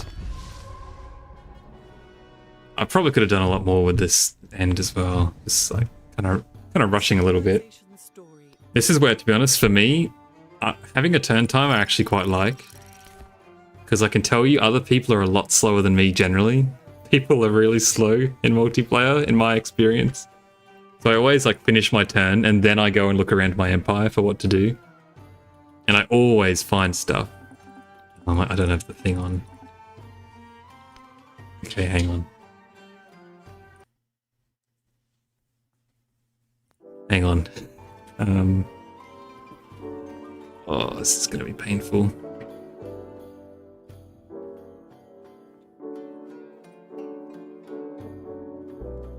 I'm going to have to do a little Alt F4 here, I think.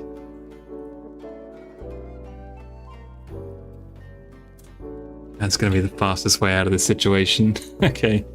We are Alt F4ing Civ. Paisley, she does take her time. And I mean, everyone plays Civ at their own pace. The beauty of Civ, of course. But yeah, it's quite funny to watch her try to beat the turn timers. Very rare, I don't know. And I'm not saying this is a positive thing either. I tend to just like not think about my turns as much, to be honest. Unless I'm doing something, I don't know. Did I take off the Mementos mod? What's going on here? Unlock all Mementos enabled. What's going on here? Oh, is it not compatible with, like, on new ages? Oh. Okay, I guess we won't have Note G plugged in. Can't really see my screen here, hang on. But, if I start a new game, it is enabled, but, see here. But I guess it doesn't work on new, age transition, I guess. I guess we'll load in one more time and just check. But anyway, if we don't have no G, that's fine. We'll just mentally shave off a few turns for all the projects, right? That's fine. Anyway, yeah, I actually quite like the turn timer. It usually, yeah, you'll see me when I play. Like, if you go and watch, I don't know, the last time I streamed a multiplayer game, it's probably on the Civ show, but I always, like, finish my turn, and then I just go and look around my empire, and I'm like, oh, what am I doing? I totally forgot to do this. And I end up finding, like, 5 or 6 things, just, I'll, like, find something, end my turn, find something again, finish my turn, you know, like, always seeing little things that I just missed, little optimizations, so I'm a big fan of it, actually. Funnily enough. Yeah, I don't usually... I've been trying to play Ada Lovelace to get to level 9 so I can have Note G naturally, because I don't really like these Unlock Mementos mods, but that's fine. I'm down with the meta progression, what can I say? Yeah, still cooked. That's okay. Well, at least we can change off the garbage ones we did have. I mean, what even is solid these days? In modern.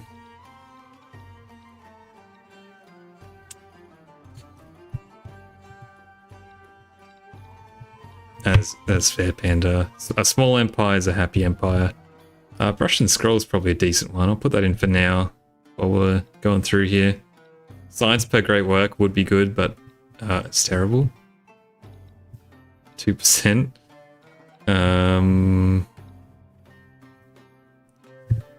I don't think it's... I've only got about 3 Tundra towns, so... Plus 18 science or so. I don't know if I can justify that. Gold Snuff Box could be good. Maybe if I was Pachacooty, I'd definitely be taking that one. I just want production, really. Ugh. I don't think I'm going to have anything that's really very good production. Extra policy slot? Maybe. Tech Masteries? I don't want to be getting Tech Masteries, really. Well, you do need to get a couple to make Oxford better. I guess we'll just go Snuffbox. Hop in one alliance with Napoleon, I think it was. I wish Lantern was good. What a cool memento. Alright, this seems fine. Better than what we had.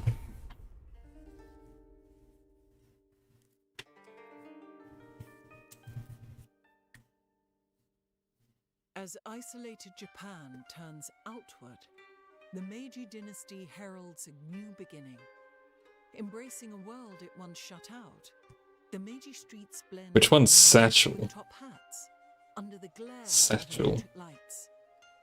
A new dawn... Lantern only works with Tubman. But even as Tubman, like... Japan has to offer. One migrant every, like, on standard speed, 21 turns, and that's if you don't get counter-spied. Nah, it's not... If you could spy on multiple people at a time... The settler respawn's been killed. I was just looking. It's like right next to Lantern. Yeah, that one is really bad. But I love the idea, like kooky little stuff like that, you know, so quirky. Like who came up with this stuff? Kind of love it. Okay, is Lyceum still bugged, by the way? I guess I'm okay with universities at this point.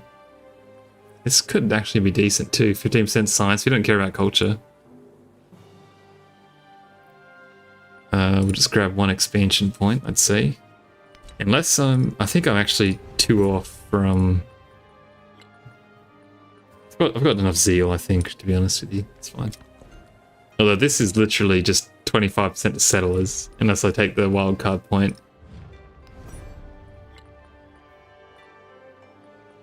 I probably didn't build enough warehouse buildings on my towns too.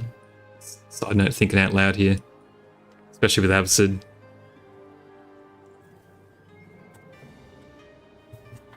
Okay. But yeah, is Lyceum still bugged? Do we know that? Is that confirmed? Economic points are good. Never seen this one before. Reckon the 30 culture is going to win out over some other stuff? Nope.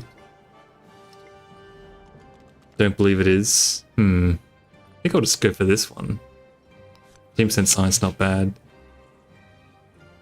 Probably take that extra point. A bit of that. Bit of this. I don't think I can justify that expansion one over science. That's fine. And we'll bring it back to Nineveh. Love doing this. All right. LGTM looks good to me. Now we'll take this and this.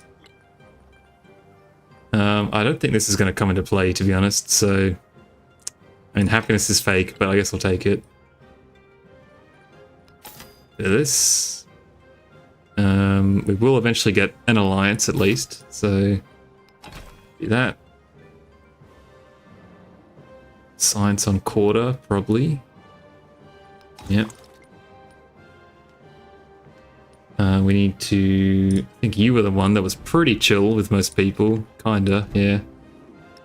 And I mean, we'll get more if we can while everyone's still reasonably friendly with everyone. Everyone else. Alright, so our science recovered reasonably well there.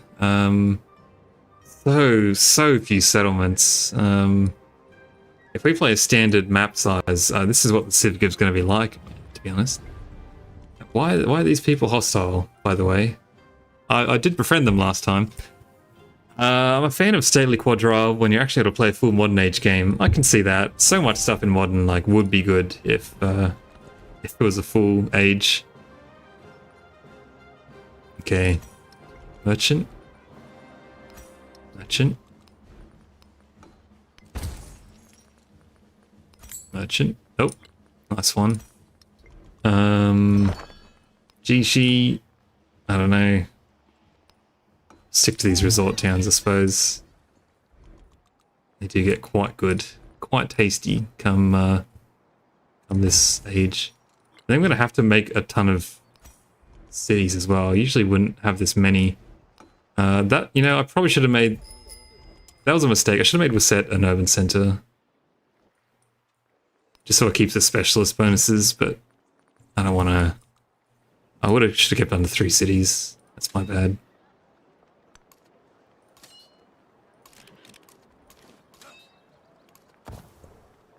Alright, let's begin. Great plugging.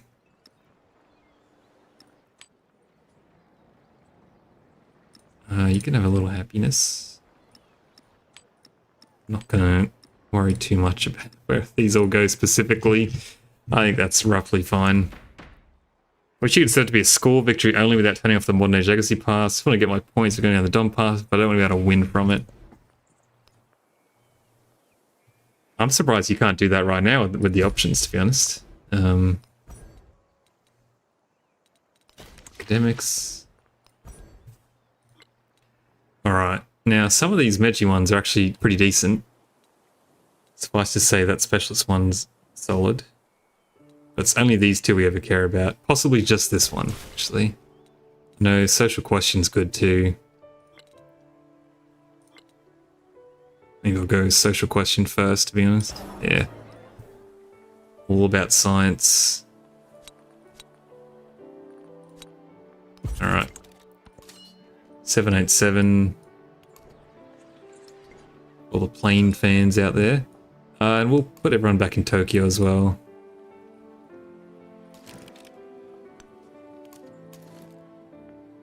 Okay. You can turn off score victory, you can turn off individual legacy pass, but I can't remember where to turn off the victory capstones. There you go. In my mind, if you turned off all 4 of the victories, it would just do that automatically and like leave only score victory open. But I guess not.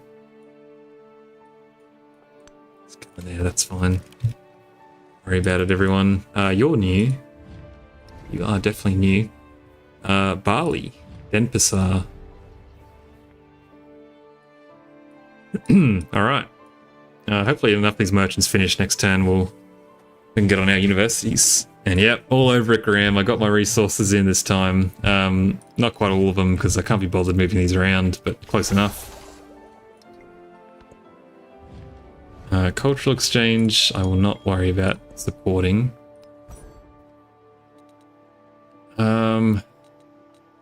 Now we gotta be a little particular about how we do this as well. Let's get Oxford up.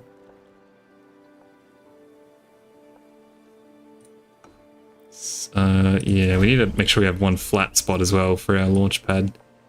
Can't make that classic error. Yeah, 5 turns, so we just want to make sure we don't have any masteries open. We can help it.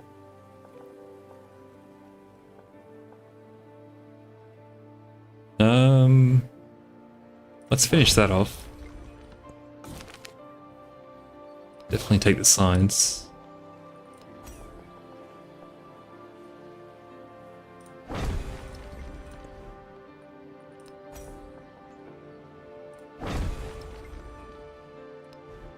Hopefully, yep, have enough gold to purchase this. Oh, I never got a university in here. What the hell? That's a huge mistake. I was building all this garbage up here too. I didn't even realize I didn't have a uni. Damn, that sucks. Whatever.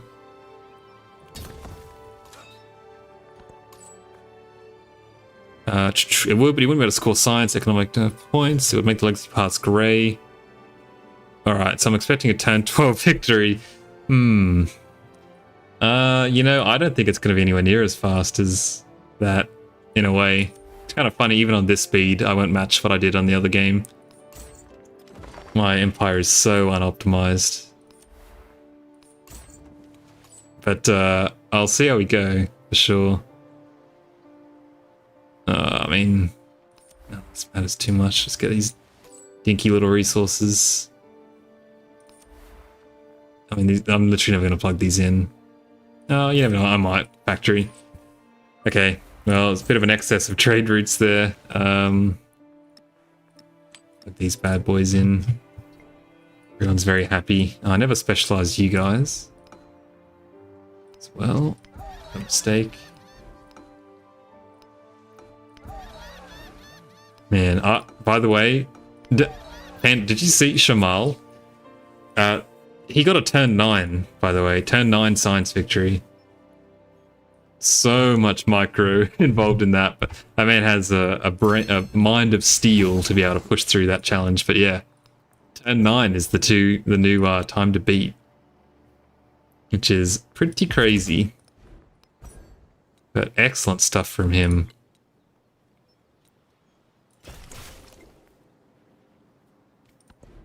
It's basically like, and not to obviously downplay this in like any way, but basically like just doing exactly what like Paisley and I did, but better. But yeah, pretty crazy. And now, like, of course, I want to do it again. You know, I really want to go back to that challenge. I think in the new patch before the year is over, I'll probably try it again. But I got to be focusing as well on Meiji stuff. Really got to be overbuilding. Can't let me forget that. Oh, tier 1 only, of course. Checks out. I don't know why the science victory is just so addicting to me, but it massively is. Okay, let's get this. Get these 0 turners. I might be able to Speaking of zero turn, let's get some overbuilding going on here. Purchase the schoolhouse.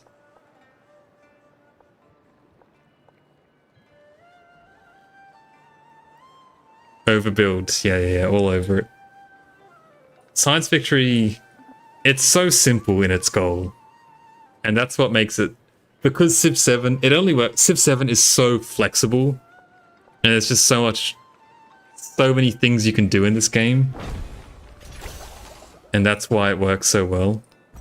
So having such a simple goal, like just, you know, get to the end of the tech tree, which has like always been the case for Civ, for the Science Victory.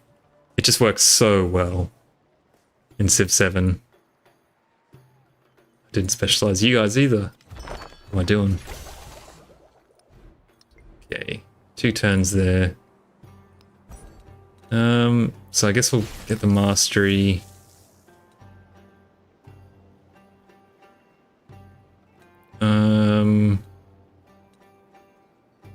It's not going to work out perfectly, but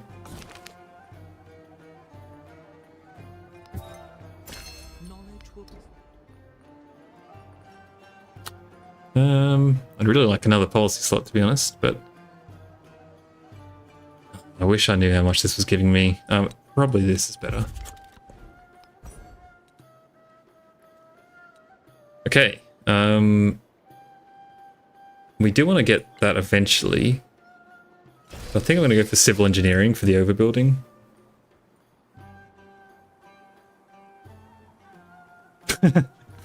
Dude, Panda's like a timer spotted, you know, and like his eyes start glowing red.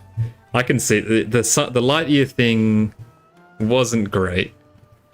Kind of like interesting to have like a very public countdown for the whole game to kind of go, oh wow, this guy's, you know, he's about to do it, but I don't know. I don't think they pulled it off, put it that way. So I'm in agreement with you on that one for sure. This is probably only going to get better, right? So haven't done that one before. Lab. Again, got to be overbuilding every single time. So go there. Specialize you guys now. Should I go like urban centers? There's nothing to overbuild though. Yeah, again, very unoptimized. All right, resort towns. Zero production, by the way. Oh, that is an urban center. Good old resort towns. I'm happy with this Oxford. I think this has worked out all right. Yeah. I kind of wish, like that, again, I'm not inclined generally to sort of say, well, this would be super easy to program, but, that was a lot of combustion. It would be very simple. I'm going to say it would be simple to make that work, such that when the player launches, you know, starts the thingo to, never even put specialists on some of these. When the player starts the countdown, every non-allied AI declares war. I can just get the Machu Picchu ones. Alright, I did end up getting that mastery. Not ideal, that's okay. Our production, because we don't have Note G, our production's going to let us down here. We have a question, what's the mod that displays the expected yields? It is called the Leonard Factory's Policy Yield Preview. This is this one single mod. If you're on PC, you have to have it. You have to install it. It's simply too good. And I don't know, like I can see why maybe they aren't confident enough that they could get the numbers right. Like sometimes it's, in theory, it's not accurate, but it like basically always is. But yeah, they should definitely make that a part of the base game. Even if they get it wrong sometimes, like who cares, you know? It's such useful information. Definitely, it improves the experience massively. So yeah, go for it. I just think it means you can actually like strategize your decisions. You know, it's not that fun really, right? To be guessing what you're getting from some of these benefits. So yeah, excellent mod. It's funny, it was like one of the first ones as well. Within like a couple days of Civ 7 coming out, it felt like someone had made that mod. It's like priority number 1 for the Civ community.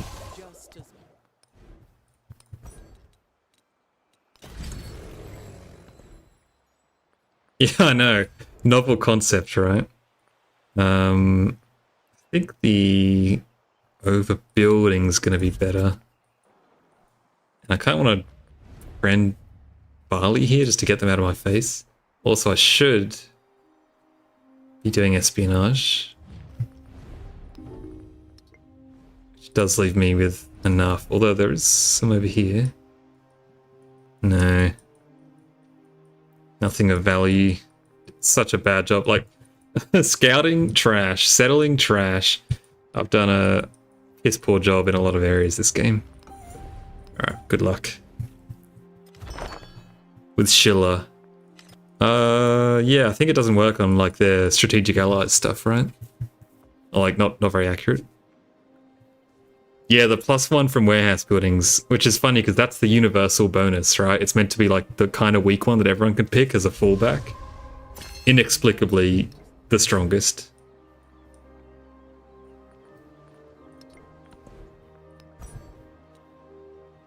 Okay, on we go then.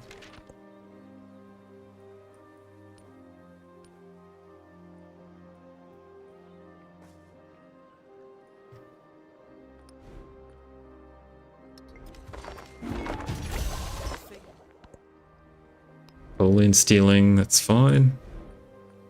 And we should just start producing some of this crazy stuff in here. Right, coastal terrain, not water, like it is in most cases. That's fine, I'll just whack it here. Do a little overbuilding.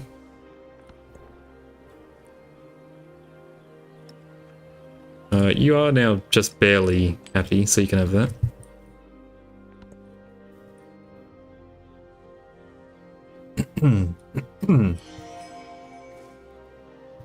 Casually clearing my throat. It would be really annoying if this guy declared war on me.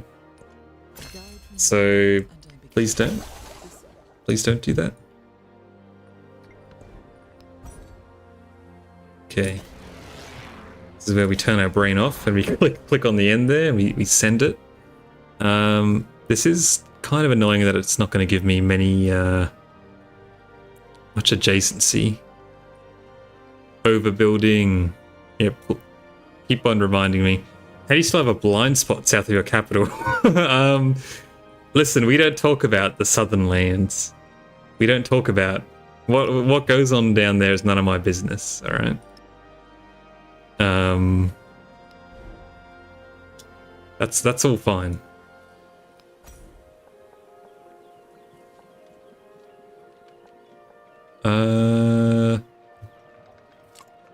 This doesn't get any adjacencies, does it?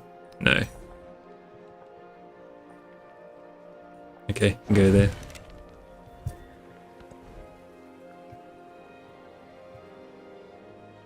Hang on, we'll just get the quarters up, I think. They are rather tasty.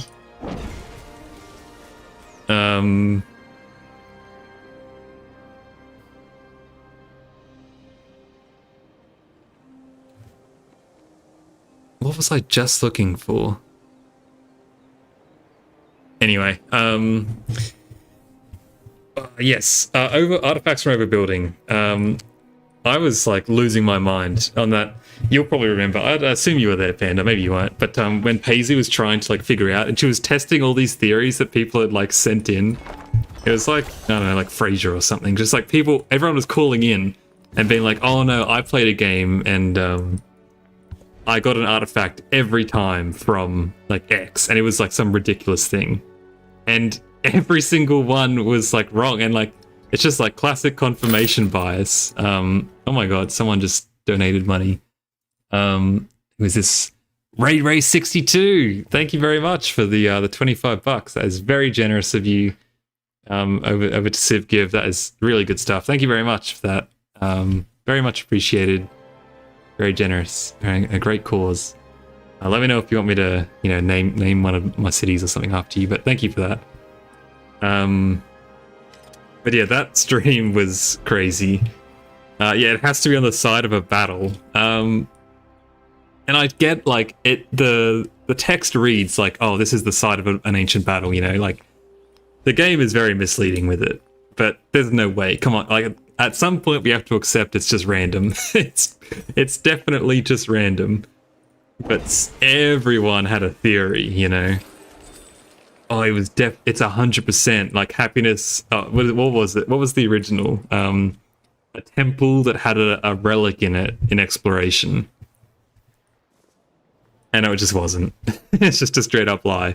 It's just like classic confirmation bias, And then there was the classic moment where someone said, oh, it has to be a happiness building overbuilding a happiness building. And she did that, and it did pop off twice in a row. And my like heart sank. And then it didn't. So anyway. Oh, you're in chat. Thanks, Ian Walters. Ian Walters 62. There you go. Thank you very much. Yeah, no worries. Hey, doing it for the cause. I figured in the lead up to CivGive, I would try and stream a bit more, and I understand that there's basically no good time at all in Australia for me to stream for my predominantly American audience, but this is kind of the best we can do. So, anyway, no worries at all. Happy to be here. It's always a bit rubbish to stream this late, but I love the interaction, so it's kind of worth it to me. But yeah. Now I've left this city in a bit of a debacle. I can't actually build these districts together, so I probably just won't bother. I'll just prioritize overbuilding, I think. Maybe that. Can I? Maybe that's not the play. Let's just build some other stuff, to be honest, overbuilding that. There you go. I don't know how I feel about any of this. It's not optimal, not optimal. I gotta switch the brain off a bit.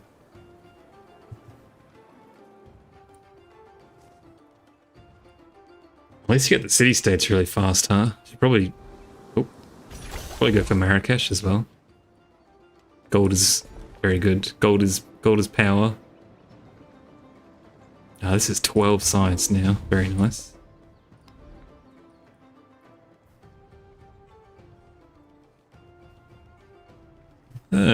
You know what? I will go ahead and do that. I can respect that. We'll make that our capital. I don't know. Hopefully that's all right to name that in game. But if you don't know that, that'll be the traditional First Nations name of the land on which Ian currently is kicking around on. So, okay, what do we got going on here? I guess the happiness and gold, like our culture at this point, doesn't matter. So, but we will go fascism.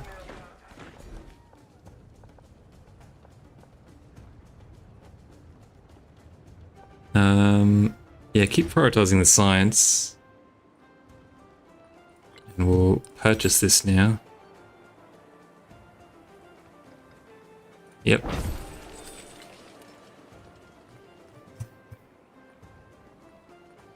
Transoceanic, 3 turns. Okay, this is going to take a fair while. This is going to be slow. That's okay. Production's good.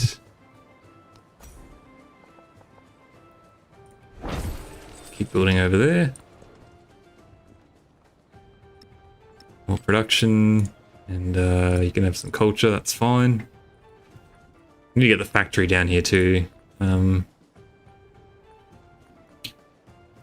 guess we could go for the port instead. Yeah, why not? Overbuild. The win.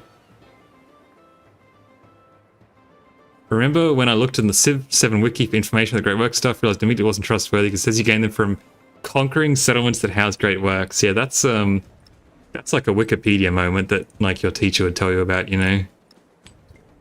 Don't trust everything you read on the internet, because if you're reading an article that has anything to do with how to get overbuilding relics in Civ 7, it is wrong. It is wrong every time. Wow, that is a serious blizzard. That could not have been more centralized on my empire.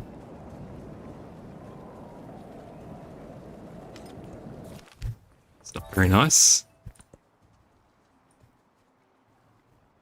Anyway, one day we will have a proper system for overbuilding.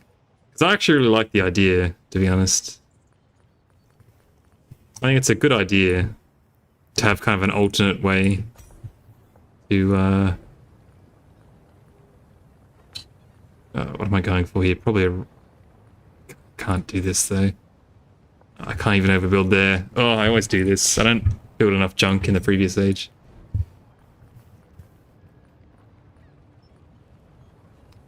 So we go for the military academy then. Overbuild the altar. That's good.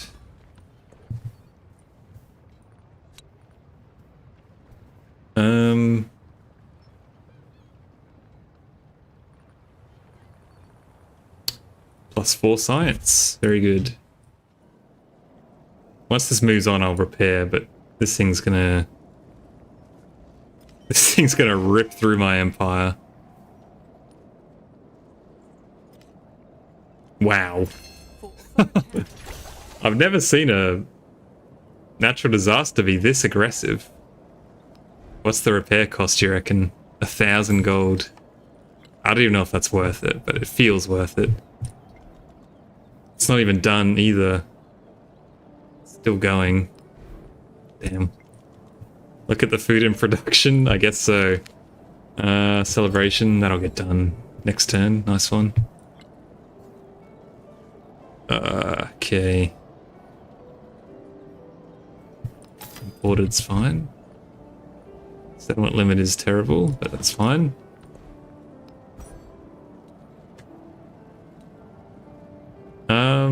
I wonder if there was an argument for going for the democracy? Or communism, rather. 30% production towards projects. I wonder if that's more or less than +2 one-on-one specialists. I suspect less. There's nothing else in here that I really care about either. The rail station thing is nice, but I don't think it's gonna break even. Although I guess, like, what else would I go for, right? Oh yeah, well, yeah.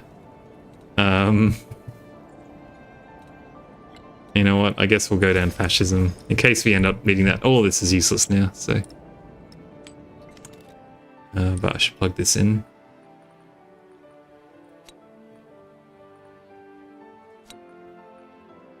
And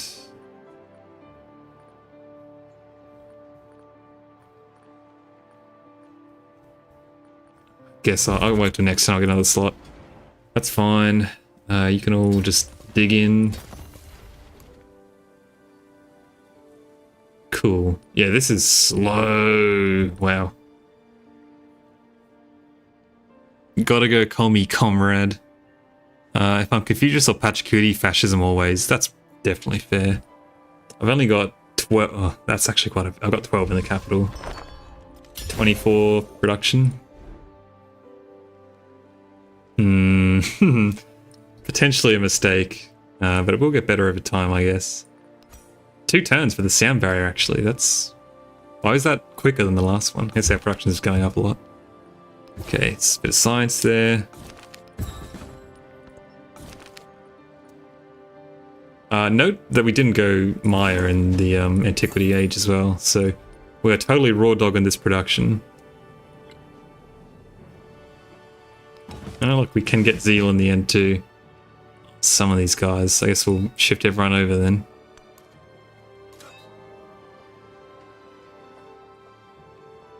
Oh, go on then. Yeah, you already had it. Bananas, you can get that. And, I mean, if I was being really good too, I should move my fleet commander over. Fleet commanders. I guess it can't hurt to eventually sell you over here. Go on then. Probably won't make it in time. Another little misplay there, I guess, but you never know, might shave a turn off. Okay. I mean, I guess we'll just keep taking the social policy slots. There's nothing else we care about. Open air museum gives stuff. Could have gone liberalism for 30% towards projects liberalism. Wait, is this what we're already talking about? Wait, liberalism?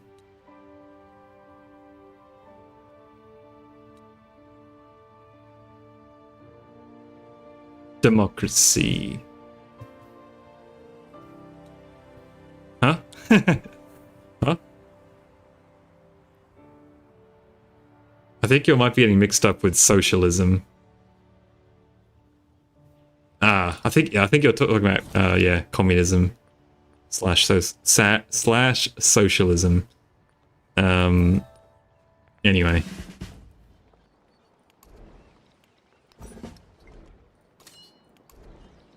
That's what we're like discussing, yeah. The toss-up between which one's better. Drummer boy. Alright. Do this to get the notification off my screen. I've like basically never used an aerodrome commander or a squadron commander because the game is always over. Double mixed up. Yeah, all good. All good. Take that. And again, +4 science, I suppose. Looks good. Now, yeah, I just got to make sure I have enough gold to purchase this launch pad. We should be good to go.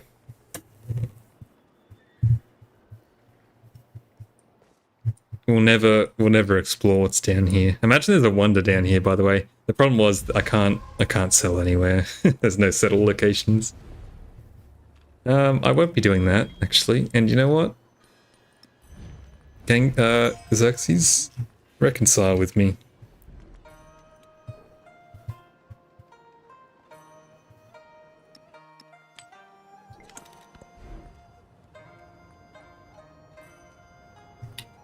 What else can we overbuild in here? Sure, that'll do. Finished our quarter in here. More overbuilding.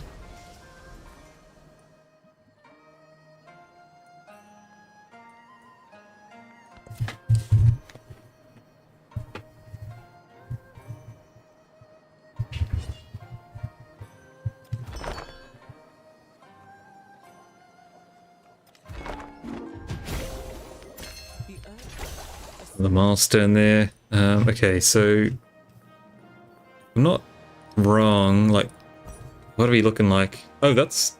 Wait. What? That's rocketry done? Whoa. I'm really far ahead. A lot further than I thought. Wow, and I am... Well, there goes about, what, 10 turns of progress? That is awful. Why is the launch pad so expensive? 1,600 production. Holy moly. How can I quickly get about 3,000 gold? How am I already on, like, the last step here? I totally thought I was on the one before this, aerodynamics. Okay. Damn, that's a big screw up, not having enough gold for that. I'm tempted to go back, you know. When was the last time I bought a building? Ah, it doesn't matter, it doesn't matter, it doesn't matter. We'll just say that obviously we would have got this Probably about 4 or 5 turns sooner. I think it takes up the whole tile as well, right? Plus note G, we would have been laughing. I'm surprised that's so expensive compared to, like, everything else.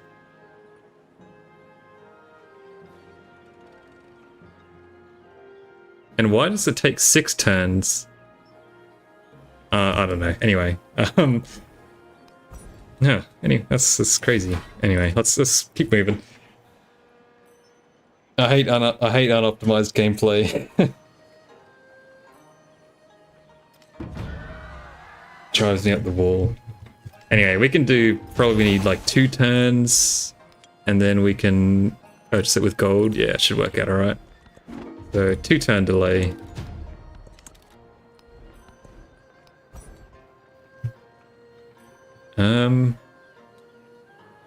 And these, like, I keep thinking these masteries will be giving me production, but they won't, except when it actually does. Yeah, it doesn't really matter what I go for now, right? I don't really care. I could go for the gold buildings, in theory. It's alright. Let's just finish this off. I don't even have like a factory, or I don't have a rail station in here. This went a lot quicker than I thought. The Civ Give will be very interesting. I think I could, if I had note G, I reckon I could do 20 turns. The thing is, like, obviously people would be declaring war at this point, so you'd have that to worry about for sure. But 20 turns seems kind of achievable.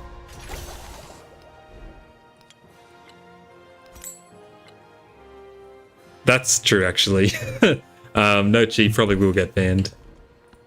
But don't say anything, alright? Just in case.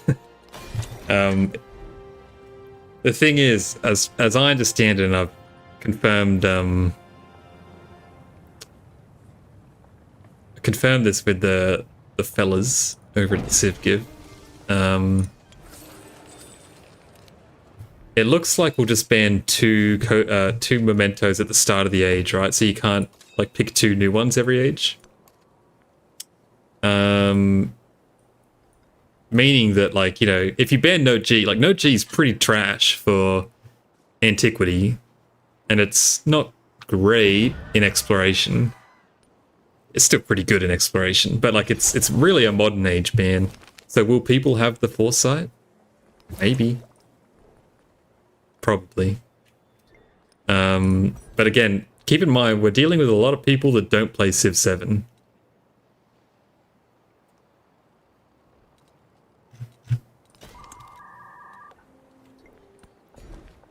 Like, most people there won't have a great understanding of how the game works, to be honest. No, yeah, also Corona Civica. Oh yeah, +1 settlement limit, probably. Shisa Necklace will get banned, for sure. Stuff like that, you know. No, yeah, people have the same mementos. So the memento picks are blind. So we do the bands, which like all have to be unique, I guess, right? So there'll be 16 mementos banned in total, and then everyone picks their mementos blind, and then we go into the game. Also, what is this? This is kind of what you'd expect to be seeing about this time of the game, so checks out.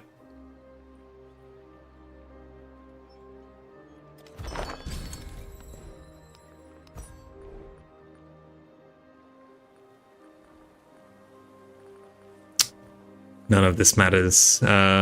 Just go this one.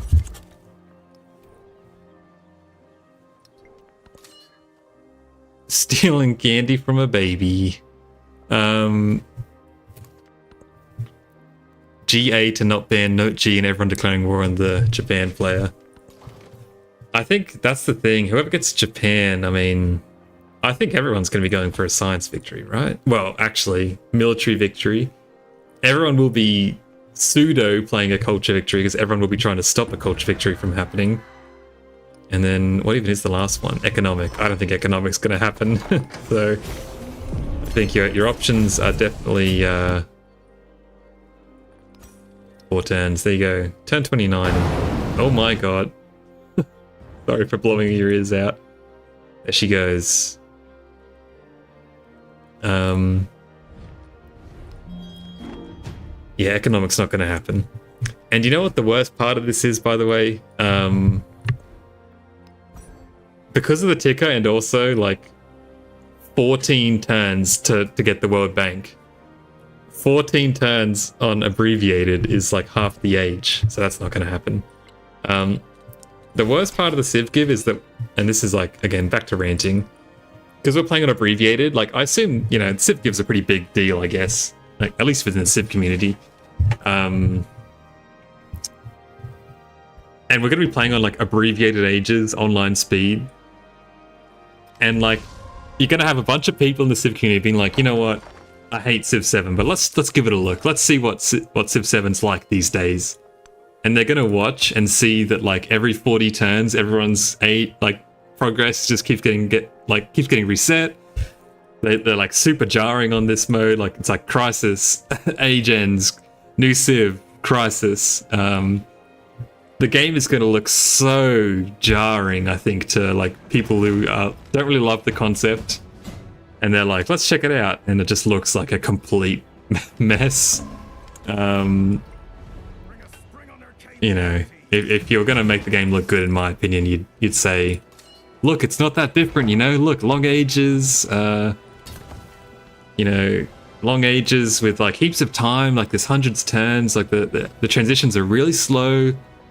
It's all good, you know, don't worry about it. It's all fine. You'd like really baby them into it, but not at the Civ give. The Civ give is going to be just balls to the wall, you know, for 8 hours, which I guess would make for fun viewing. So, sorry, I missed the question. Your guys will ban the mementos before or after the Civs? After. So, leaders, then Civs, then mementos. Which is good, because, like, I'd hate to pick, like, you know, my secret pick here, right? I'm going to try and sneak through, which I can't preview, is Chalcedony Seal. If I can get Chalcedony Seal through, happy days. Yeah, Squid, I only play on long ages, normally. This is just like practice for the give, right? But yeah, long ages are, in my view, the correct way. The most fun way to play Civ 7 for sure. And there we go. I think that was, yeah, turn 29. Shield your ears, everyone!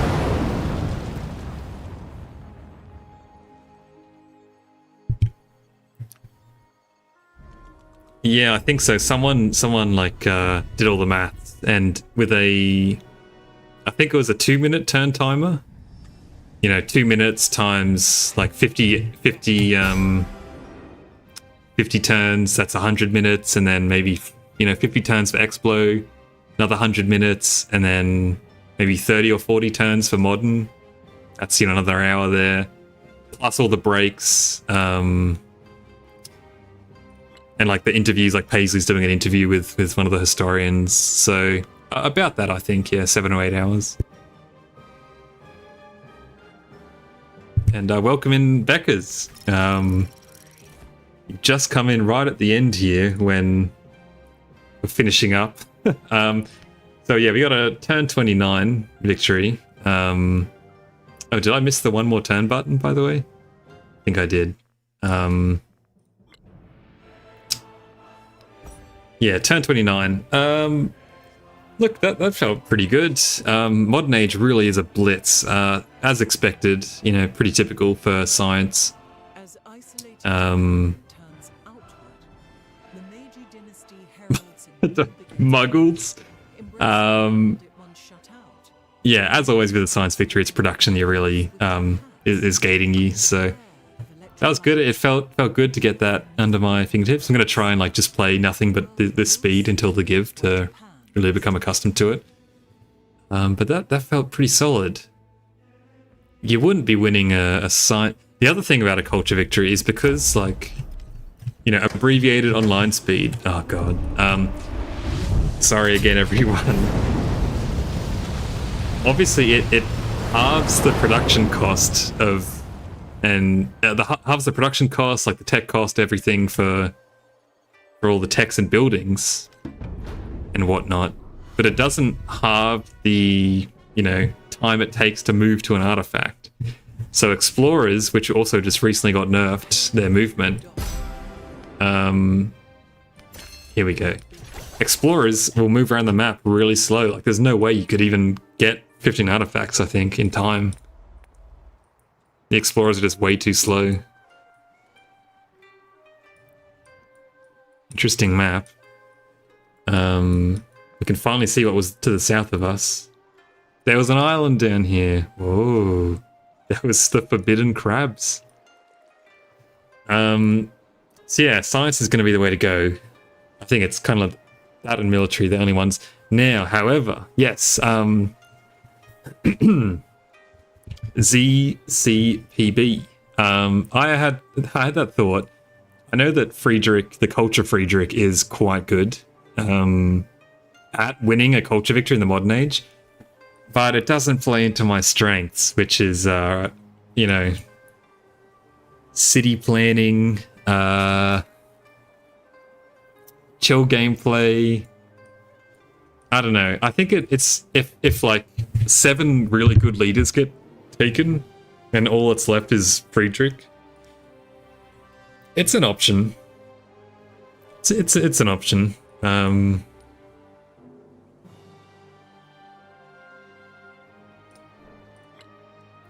But yeah, I don't know.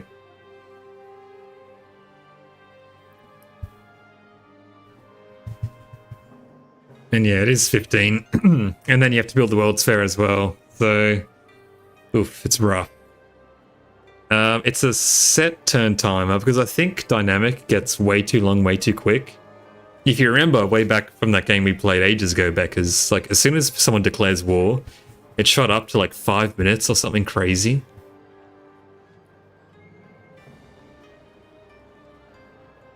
And yes, I will be doing that.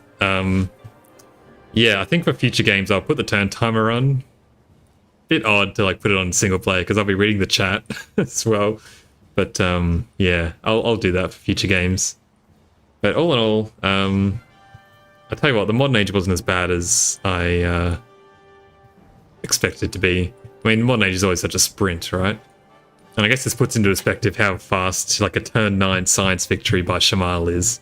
That I got turn 29 on abbreviated online.